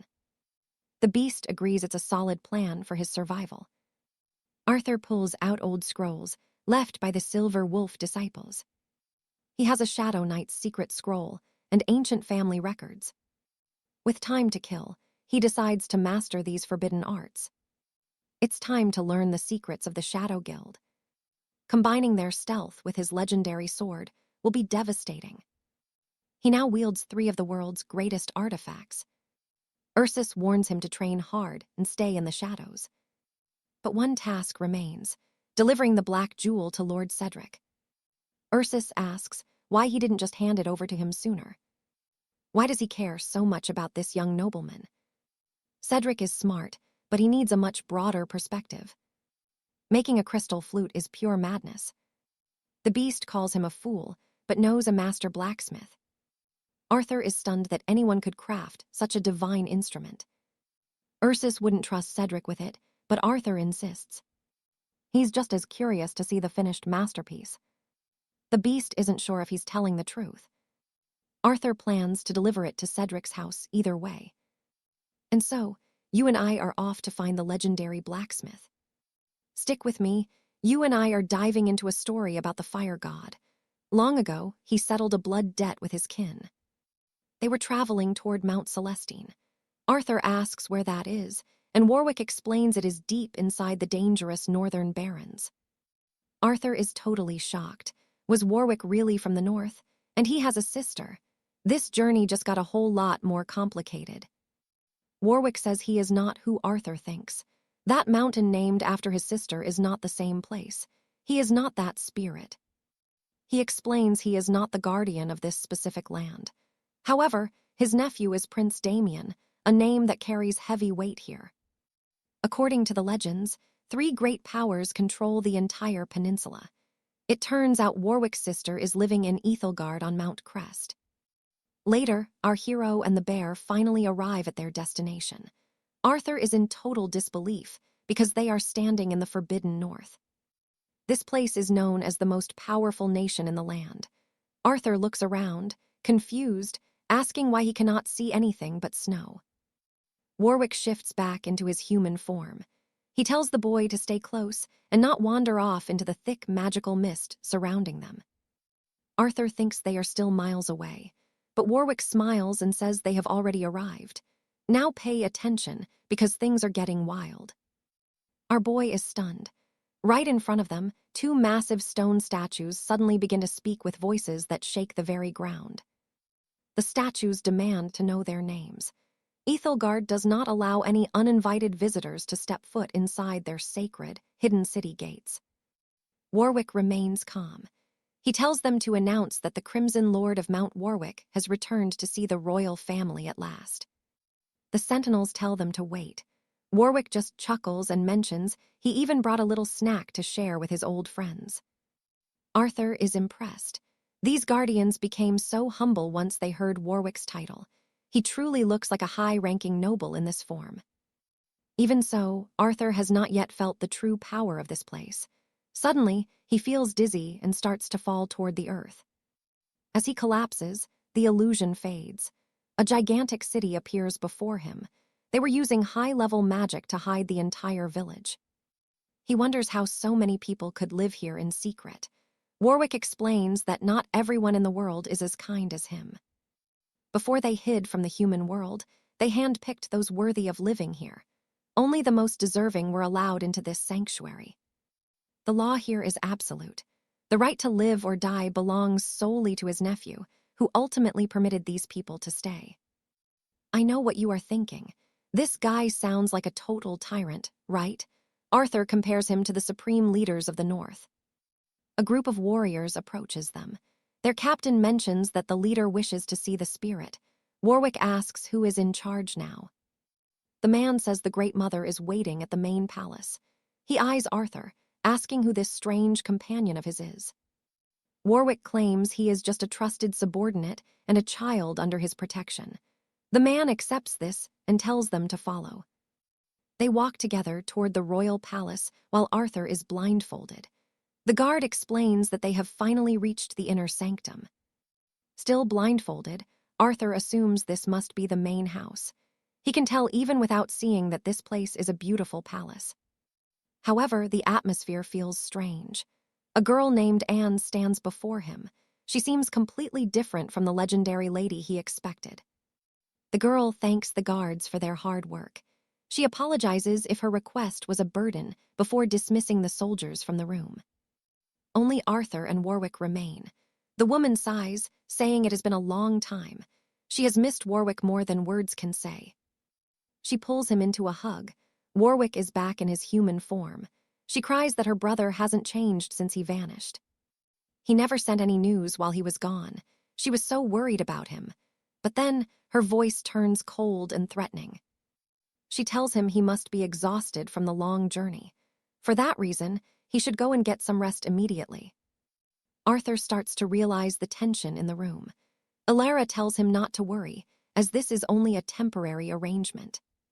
She asks if he is afraid of her. After all, they are the only family left from the days they lived as beasts. She is extremely curious about him, asking why a legendary dragon would come here as a mere subordinate to her brother.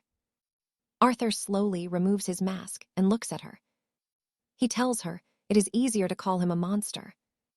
They sit down, and Arthur tells the story of how they arrived at the palace. 𝒂𝒐𝒃 says she understands, but the story sounds too exaggerated.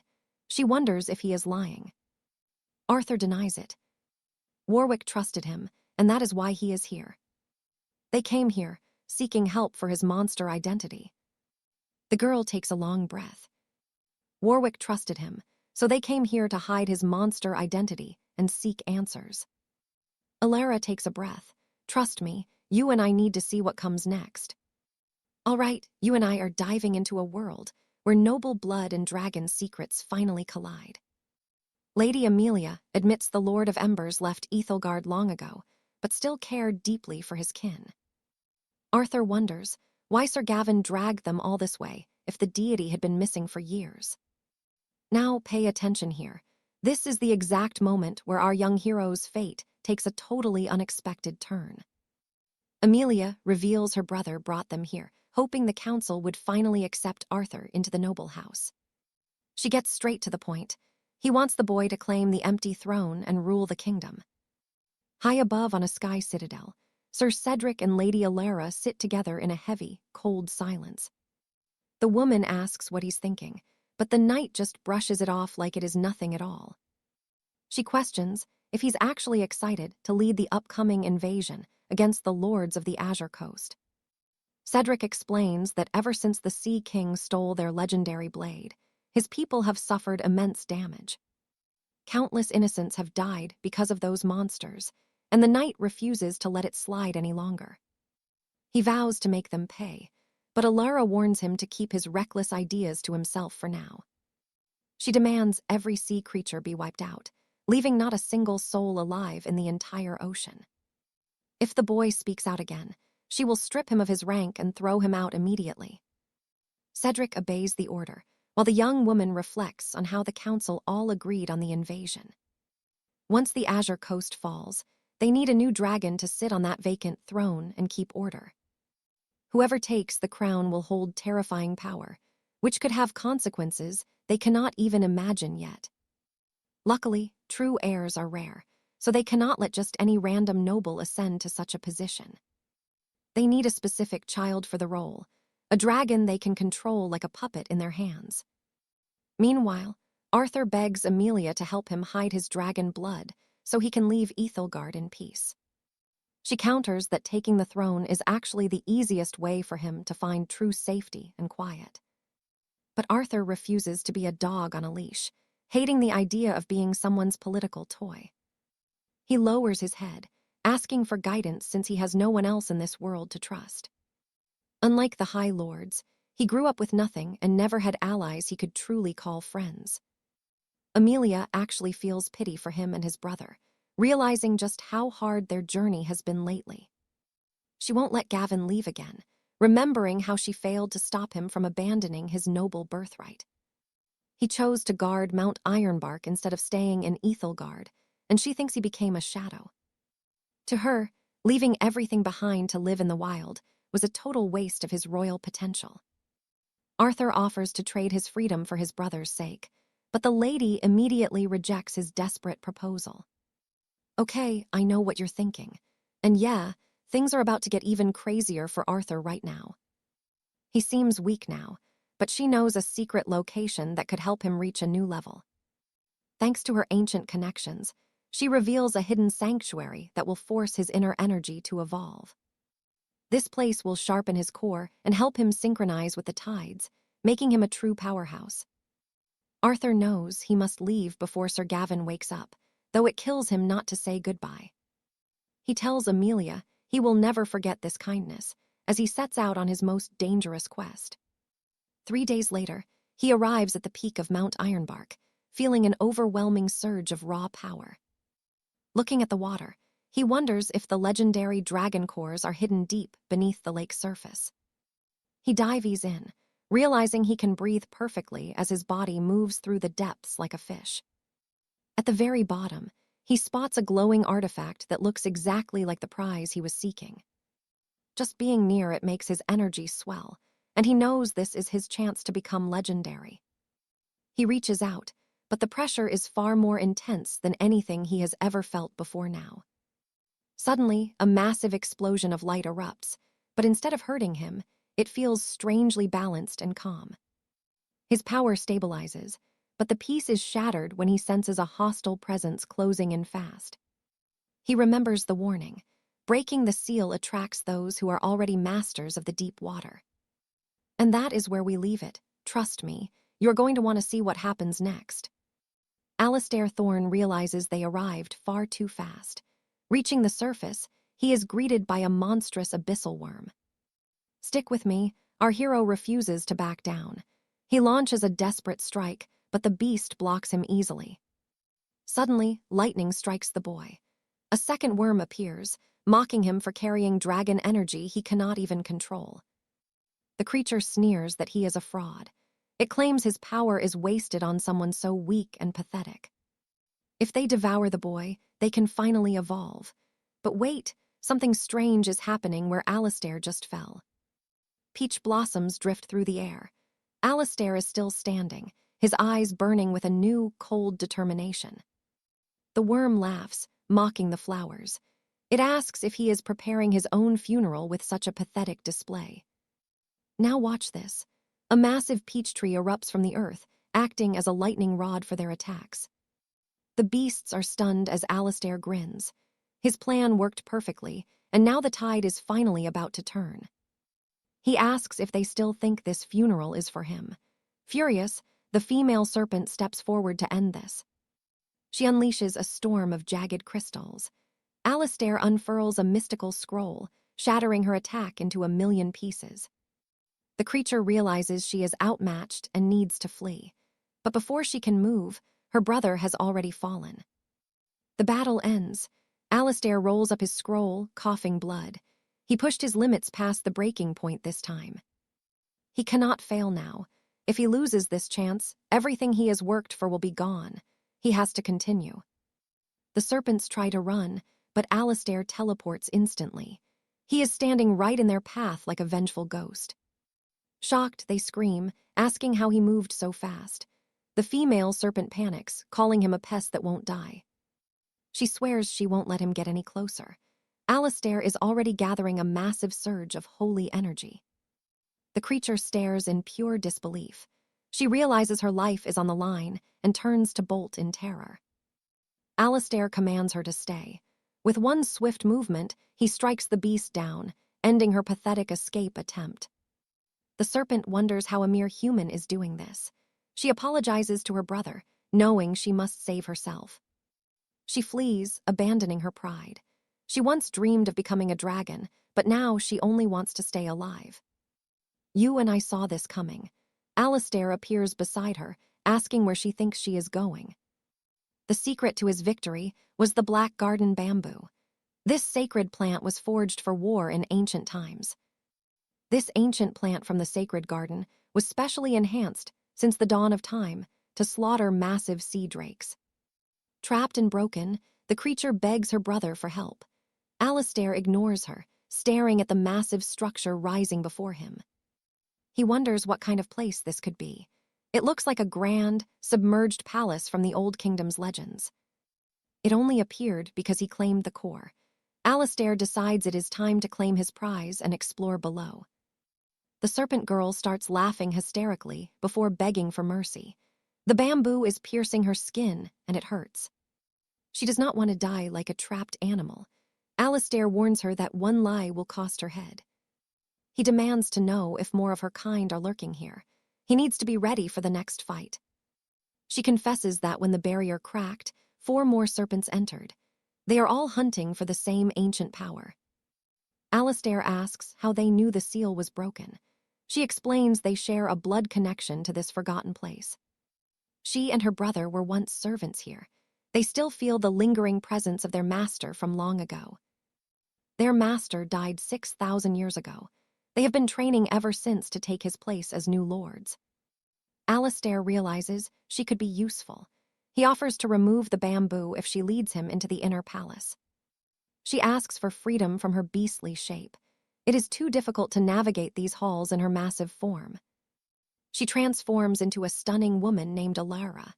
Alistair nods, signaling that it is finally time to move forward together. Alara looks back at her fallen brother with a heavy heart. She is sad, but grateful they managed to survive. Inside the Grand Palace, they stand before a colossal vault door. The scale of the architecture is absolutely breathtaking. Alara explains that the entire structure responds to the core. As the new water-bearer, Alistair can control this entire fortress. Since the old master passed, it became a holy ground. No one unworthy could ever hope to breach these walls. Outside, fish swim through the enchanted waters. Alistair thinks about turning the exterior into a magnificent, floating royal garden. They continue deeper into the silence. The serpent tells him they have reached the dragon vault, filled with lost riches. Only the bearer of the core can unlock these gates. Every treasure of the old world is waiting beyond them. Alistair starts the spell. Trust me, you'll want to see what's inside. All right, you and I are about to see our hero finally unlock the secrets of this hidden chamber. It is surprisingly pristine inside, but what really shocks him is the massive library of ancient scrolls towering right before his very eyes. At first, these dusty volumes look like ordinary junk, but the moment he cracks one open, he realizes he is holding pure power. The Serpent Lady, now in her human form, explains that these are the lost celestial combat styles of the legendary dragon lords themselves. Her old master had mastered every single one, so Arthur asks what she and her brother were doing while guarding this sacred kingdom alone. She reveals that while most monsters hunt for a powerful mentor to guide their evolution, her path was much more difficult than that.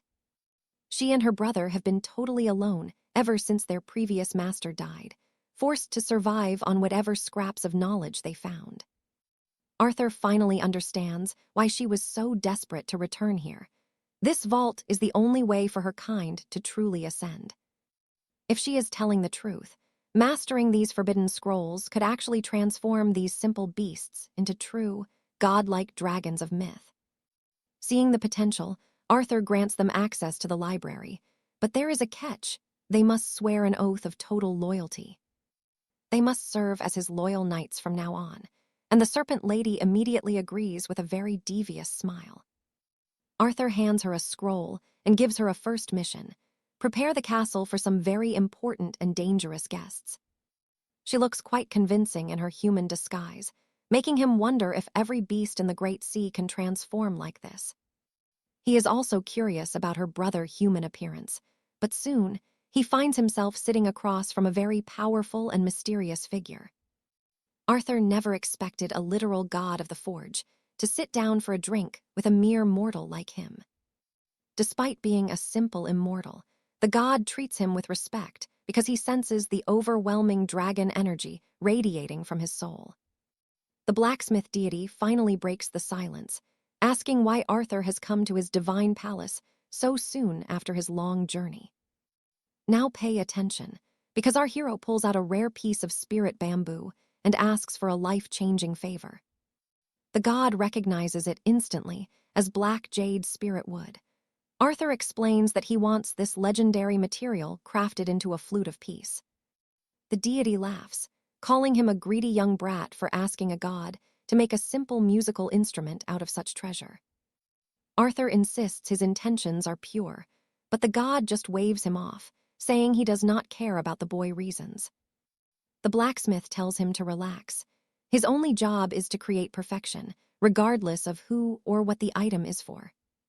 He admits the wood is the perfect size for a masterwork flute, promising to put his entire divine soul into the crafting. Arthur is impressed. This guy is clearly a legendary craftsman who knows exactly what he is doing with just one look. But he is not finished yet. Arthur reaches into his storage ring to pull out something far more dangerous and dark. He reveals a cursed blade he discovered deep within the king vault, a weapon that feels like it has a mind of its own. As soon as his fingers brush the hilt, a wave of pure terror washes over him. This energy is not just powerful, it is evil. It is a cold, calculated hunger for blood. It makes him want to hunt down and slaughter everyone in his path like a mindless killer. He knows this blade is a masterpiece, but if he cannot control its bloodlust, it is more of a curse than a weapon.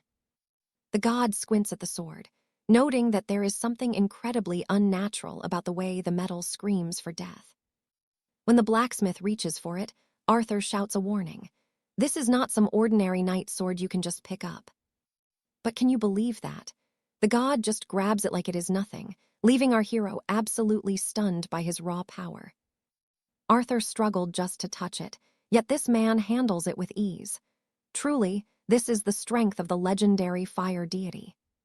The god explains that this blade is infested with dark energy, forged by the ancient and twisted dwarves of the frozen north.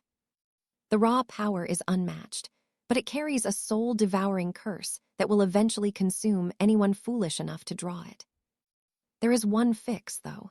A specially enchanted scabbard could act as a seal, keeping that malicious energy locked away until needed. This would allow Arthur to carry the blade safely, but the god gives him one final, chilling warning about the weapon's true nature. Once the sword is drawn, it will not return to its sheath until it has tasted the blood of its own master first.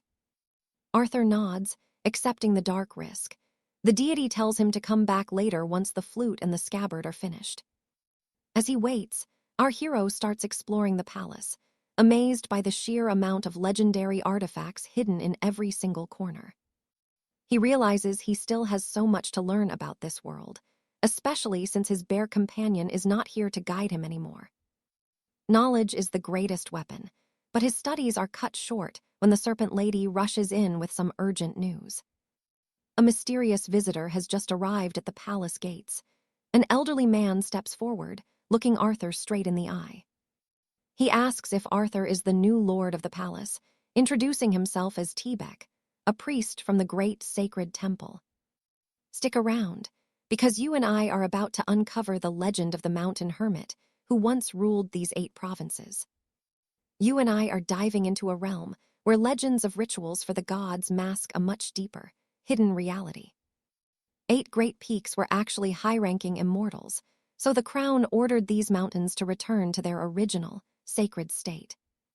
They became sanctuaries dedicated to the divine, like grand temples, until years later, this secret holy ground was finally abandoned.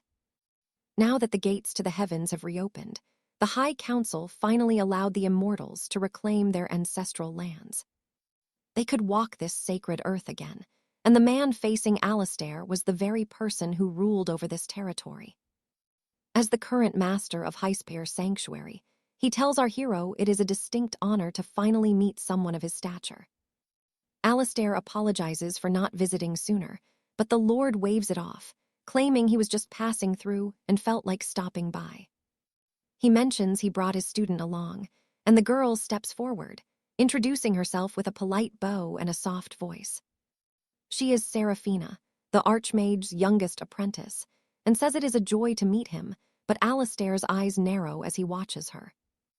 Our hero looks stunned and quickly invites them inside to talk, leading the way into a private chamber to discuss their business. As the trio walks, Alistair realizes Seraphina has changed significantly since he last saw her, looking far more refined and powerful now. She really has become that priest's top disciple, but this whole visit feels off, leaving him wondering what the old man truly wants. The Archmage cuts to the chase, asking Alistair about his ties to the Ursine lords, and the young man explains their complex history. He admits those nobles are stubborn creatures who control much of the world, but truthfully, he owes them quite a lot for his success. Watch closely here. Alistair explains he only became close with them by proving his loyalty, and the priest nods in deep thought. The elder notes that Alistair is barely 100 years old, and already an ascended immortal with his own massive floating palace. Few youths have risen so fast, but then he gestures to Seraphina, mentioning that she is also a prodigy with incredible raw talent. She has already mastered elite skills and is nearing the celestial rank, which is why the old man decides to propose a wager. He wants Alistair to personally train his disciple, and our hero looks confused, asking if the old man means they should spar together. The priest nods, saying they should spar against one another to sharpen their instincts and test their true strength. He even hints that the girl could eventually become his wife, leaving Alistair absolutely stunned by such a sudden and bold suggestion. That was the real goal all along, and the old man insists they start their shared training immediately to begin building a bond. Seraphina looks miserable with the idea, and Alistair quickly apologizes, stating he has no interest in that kind of arranged marriage right now. The priest warns him that a swift decision would greatly benefit his training and his future standing within the high noble courts. Get this, the old man claims that as a son-in-law, Alistair would receive the full protection and favor of his house. He claims he would never mistreat family, then slides a mysterious jar across the table, making Alistair stare in total shock at its contents. Alistair realizes this gift could mask his unique, irregular physique, something he has struggled with since his path to immortality began. He has never seen such potent medicine before, admitting that the contents of the jar are incredibly rare and worth a massive fortune. Alistair tells the man he is already betrothed to another, but the Archmage just laughs, calling him far too stubborn for his own good. He argues that two powerful souls bound by destiny and attraction are meant for more than just friendship, questioning Alistair's resistance. He asks why an immortal would limit himself like a commoner, and why he would refuse the chance to have more than one wife. Alistair glances at Seraphina and sees her obvious discomfort, but despite the tension, he finally decides to accept the man's offer. Feeling guilty for her, he agrees to take her on as his student and eventually his bride, and so the training days begin. A few days later, Alistair is deep in his practice when a strange blue mist begins to swirl between his fingertips, glowing with power. He is thrilled to finally manifest the aura, noting its haunting beauty and realizing he has finally grasped the core principles of the art. With enough energy, he could actually summon rain, and if his abyssal star technique reached the 6-star rank, his power would be limitless. He could fuse different elements to trigger massive natural disasters, a prospect that deeply excites him as he pushes for that next level. He is determined to reach the 6th star soon, but then Vipra, the serpent in her human form, calls out to him from the doorway. She mentions that Seraphina wants to dine alone in her quarters, so Alistair decides it is the perfect time to test his new skills. He invites her in, while Seraphina lingers outside his door, reflecting on how strange it feels to be tied to a dragon's bloodline. Since ancient times, joining the house of a dragon has been a terrifying and bizarre fate, one that she never expected to face herself. Though she is hesitant, she knows this path was chosen by her master, and with a deep breath, she slowly opens the chamber door. She apologizes for intruding, and Alistair, currently resting, asks if she has finally arrived to begin their evening session together. He tells her he decorated the room just like the mortal houses she likes, asking for her honest opinion on the new surroundings. Seraphina blushes, thanking him, but Alistair asks if she's only here because of orders. Trust me, you and I need to see what's next. All right, you and I are watching a standoff, where this lady thinks she is on equal footing with a lord. He finds it laughable and asks if she really thought he would not notice she was just peddling her master's hand-me-downs. He mocks her for using a borrowed relic, questioning how she ever earned her title as the Saintess of Oakhaven. Enraged, Lady Alara draws her blade, swearing that one more insult toward her mentor would be the last thing she tolerates. Julian just laughs, summoning a powerful spirit and noting that things are finally starting to get interesting in this dull hall. He declares himself the king of this domain, reminding this mere human that she is standing in his royal palace now. He tells her that no matter how much she struggles, a common knight could never hope to challenge a true sovereign. Stunned by his overwhelming pressure, 𝒂𝒐𝒄𝒕𝒊𝒗𝒆 falls silent, realizing she is completely outmatched in this moment by his raw power. Julian then changes his tone, telling her to follow him instead as he has a much better way to settle this. He pulls out a strange, glowing object and tells her to eat it, leaving her wondering what he could possibly want. She assumes it is just a basic stamina pill to preserve her relics, thinking she does not really need such a thing. But looking at his mastery of medicine, she wonders if this creation might actually be different from the usual church potions. She decides there is no harm in trying it once, so she takes a bite, curious about the alchemy behind it. Now watch this. The moment it touches her tongue, she is stunned by the pure quality of this masterwork medicine. It has no bitter taste, and she realizes her own mentor's legendary potions do not even come close to this level. Suddenly, her old battle scars heal instantly, and her mana begins to surge, leaving her to ask what secret technique he used. Julian simply replies that it is just a mix of elite ingredients and superior skill, making his work truly one of a kind. He tells her to be grateful, noting that while her master is a tough opponent, he was not even trying his best. Julian mentions he did not even need to use his ultimate soul-locking art on her, then drops a very sudden question. He asks her what she thinks about them becoming husband and wife, making her wonder if her mentor would ever allow this. Julian asks if her master would really refuse a man who can create such legendary medicine just to keep her close. The young woman is caught off guard, finally realizing the true value of the man standing right in front of her now. Julian promises to keep refining these pills for her, but only if she hands over the rare azure void stone in return. Thinking of the incredible power boost she just felt, 𝒂𝒐𝒄𝒕𝒊𝒗𝒆 accepts the deal without a single shred of doubt or hesitation. She makes him promise to inform her when he uses the stone, given that it is a priceless treasure of her house. Julian jokes that if he ever misuses it, she can always go crying back to her mentor like a spoiled little noble. She can always go crying to her mentor. She asks what his plan is, and Julian says he is making liquor. She is completely floored, wondering if she made a massive mistake handing over such a holy artifact for a common drink.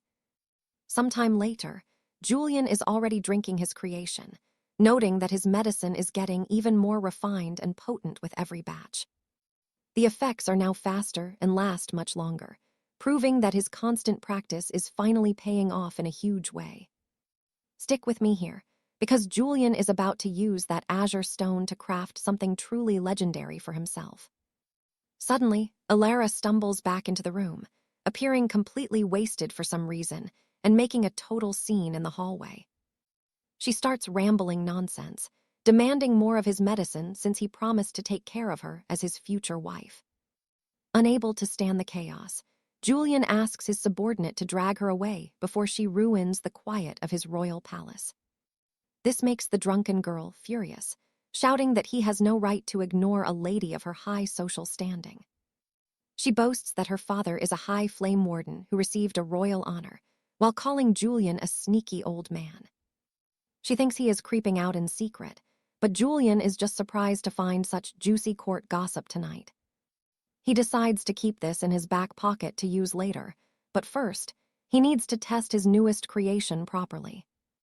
A few days pass, and Julian heads deep into the royal forest, looking for a secluded spot to finalize his latest work. The area is perfect, but the aroma of his ingredients is so strong it might attract the attention of the high elders. He uncorks the jar, and an ethereal glow begins to pour out, filling the entire clearing with a divine, blinding light. Julian feels intoxicated just from the smell, knowing this drink contains the pure essence of the legendary ether fruits he grew. The scent alone is intoxicating, containing the essence of ether fruits that were grown using ancient beast remains as fertilizer. The fertilizer made them massive and flavorful, and Julian begins to pour the glowing liquid into his golden cup now. Trust me, you and I are about to see everything change, as someone suddenly appears right behind him in the shadows. All right, stick with me because Alistair just stumbled upon a stranger, whose presence he can't even sense. The man says there's no need for caution, since he's just a wanderer looking for a good drink. Looking closer, Alastair recognizes him as the elder asks for a sip of that irresistible, heavenly aroma. Alastair hands it over, and the old man is absolutely delighted by the young knight's sudden generosity. He accepts the gift without hesitation, taking a long, deep swig of the high-quality royal liquor. He claims it's the finest drink he's had in ages, a taste he hasn't found in years. Alastair recalls the man once saying that death would be worth it just to taste this again. He mentions his junior is late, but this traveler had once traded everything for this specific brew. This man had settled in the Frost Peak Highlands as one of the kingdom's 8 legendary immortals. Known as Master Lothar, he had slain countless dragons with the legendary 𝒃𝒆𝒄𝒆 sword technique. Because of this, he should show proper respect to the new High Dragon Lord of this realm. However, Lothar tells Alastair that since their old pact is gone, he now views him as a brother. He asks if the boy understands, while Alastair wonders if being a dragon king breaks any rules. The elder admits he didn't realize Alastair was the new lord when he first suggested the brotherhood. Alastair notes that anyone with a nose should know how precious and graceful this vintage liquor is. It smells like the work of a genius, but the elder suddenly tells the boy to stop talking. He's embarrassed by the praise and can't stand those irritating, flowery words while he is drinking. He contemplates the ancient agreements of the land, deciding whether he should be rigid or truly fair. Alastair warns that his superiors might be furious if they heard him addressing a high lord so casually. He suggests they take the bottle and head together toward the safety of the hallowed vault. The elder agrees there's nothing better, thanking the young man for saving his life back then. He promises that if Alastair ever needs a blade by his side, he should call him immediately. Now pay attention, because Alastair asks for a favor, to learn the legendary 𝒃𝒆𝒄𝒆 sword style.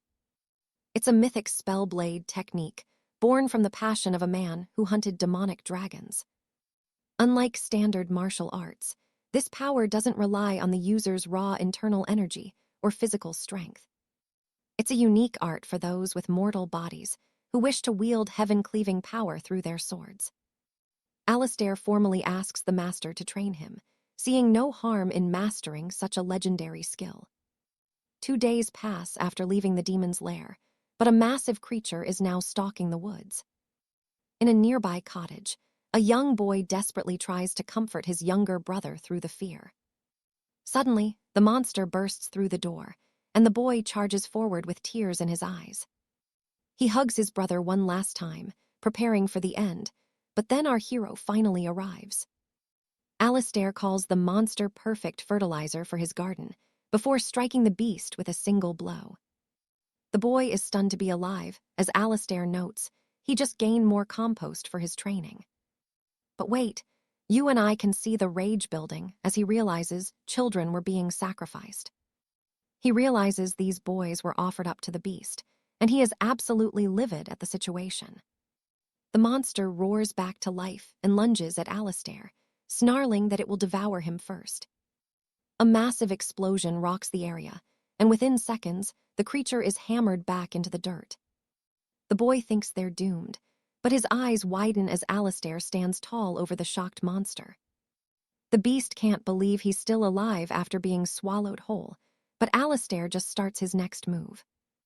He unleashes a flurry of blinding slashes, vowing that this monster will never hurt anyone ever again. With a cold smile, he activates his special ability, vanishing and reappearing instantly above the beast's head. He executes another series of devastating cuts, finally putting the creature down for good this time. Alastair still feels frustrated, as the complex 𝒃𝒆𝒄𝒆 technique is proving incredibly difficult to master. He didn't expect the elder to train him by literally throwing him off a cliff, but it worked. And trust me, Alastair is just getting started with this brutal training in the monster-infested wilds. All right, you and I are about to dive into a tale of absolute vengeance as Alastair confronts these mysterious strangers. The boy admits they are, and though he lacks magic, His bloodline speaks the ancient ciphers of the royal oracles. Suddenly, a hostile group surrounds them, but Alastair's spirit strikes first while he stands back with a cold, piercing gaze. He watches the carnage, remembering the boy's tragic story about how his mother was a gifted oracle for their tribe. Their city had turned dark, offering innocent people as sacrifices to the ghouls ever since the monsters first appeared there. After his uncle was devoured, his mother tried to forge enchanted steel, but the king's soldiers found out and invaded. They murdered her in cold blood, leaving Alastair fuming with a silent, burning rage as he hears the horrific details. Alastair places a hand on the boy's shoulder, telling him to dry his eyes because justice is finally coming for them. Back in the present, the boy charges forward alongside his spirit, tearing through the building with a series of devastating strikes. The spirit seems far more loyal now, likely sensing the massive power shift since Alastair ascended to his true dragon form. It even seems to be getting along with the giant bear, which is a lot more surprising than Alastair ever expected. Suddenly, the spirit returns with a high-ranking official in its jaws, dragging him before Alastair like a piece of trash. Alastair realized this wasn't some noble immortal or fairy. It was just a parasite monster wearing a stolen human face. Now pay attention, because Alastair is about to realize just how deep the corruption goes in this fallen kingdom. He demands retribution for every innocent life they stole, but the monster just laughs, claiming it was all for their master. The beast warns that the shaman only died because she refused to forge a legendary weapon for their supreme Dark Lord. Alastair is disgusted that these creatures have a hierarchy, even infiltrating the royal court to manipulate the entire government from within. They stole the bodies of powerful officials to blind the public, using their influence to herd children into pits like sacrifices. It was all a sick game to them, turning the kingdom's future into nothing more than a feast for their growing army. The creature mocks him, saying Alastair is just a fool looking for trouble, but he doesn't realize the trap is already set. His scouts have already fled to report back to the main fortress, where an entire legion of monsters is waiting for him. They promise to tear our protagonist limb from limb, but Alastair just stares back with the eyes of a true predator. He demands to be led straight to their lair, wanting to see for himself if their strength matches their arrogant, hollow words. The man asks if he has a death wish, but soon enough, Alastair and his spirit are soaring toward the enemy's gate.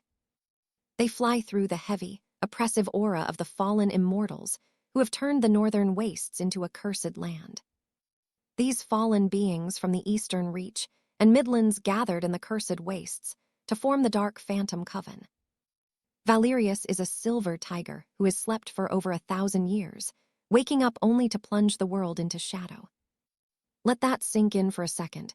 He's an 8th rank divine being, a power level that sits way above the sky. Alastair looks down and sees a horrific battlefield where monsters are openly feasting on the remains of the fallen soldiers and civilians. It's not just bloodlust.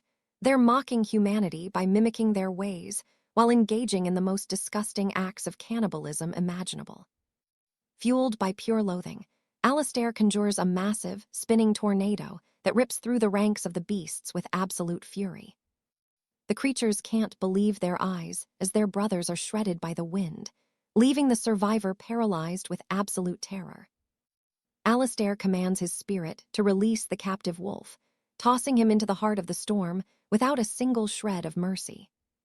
A massive explosion rocks the clearing, and a mysterious figure nearby wonders what kind of monster has come to challenge them now.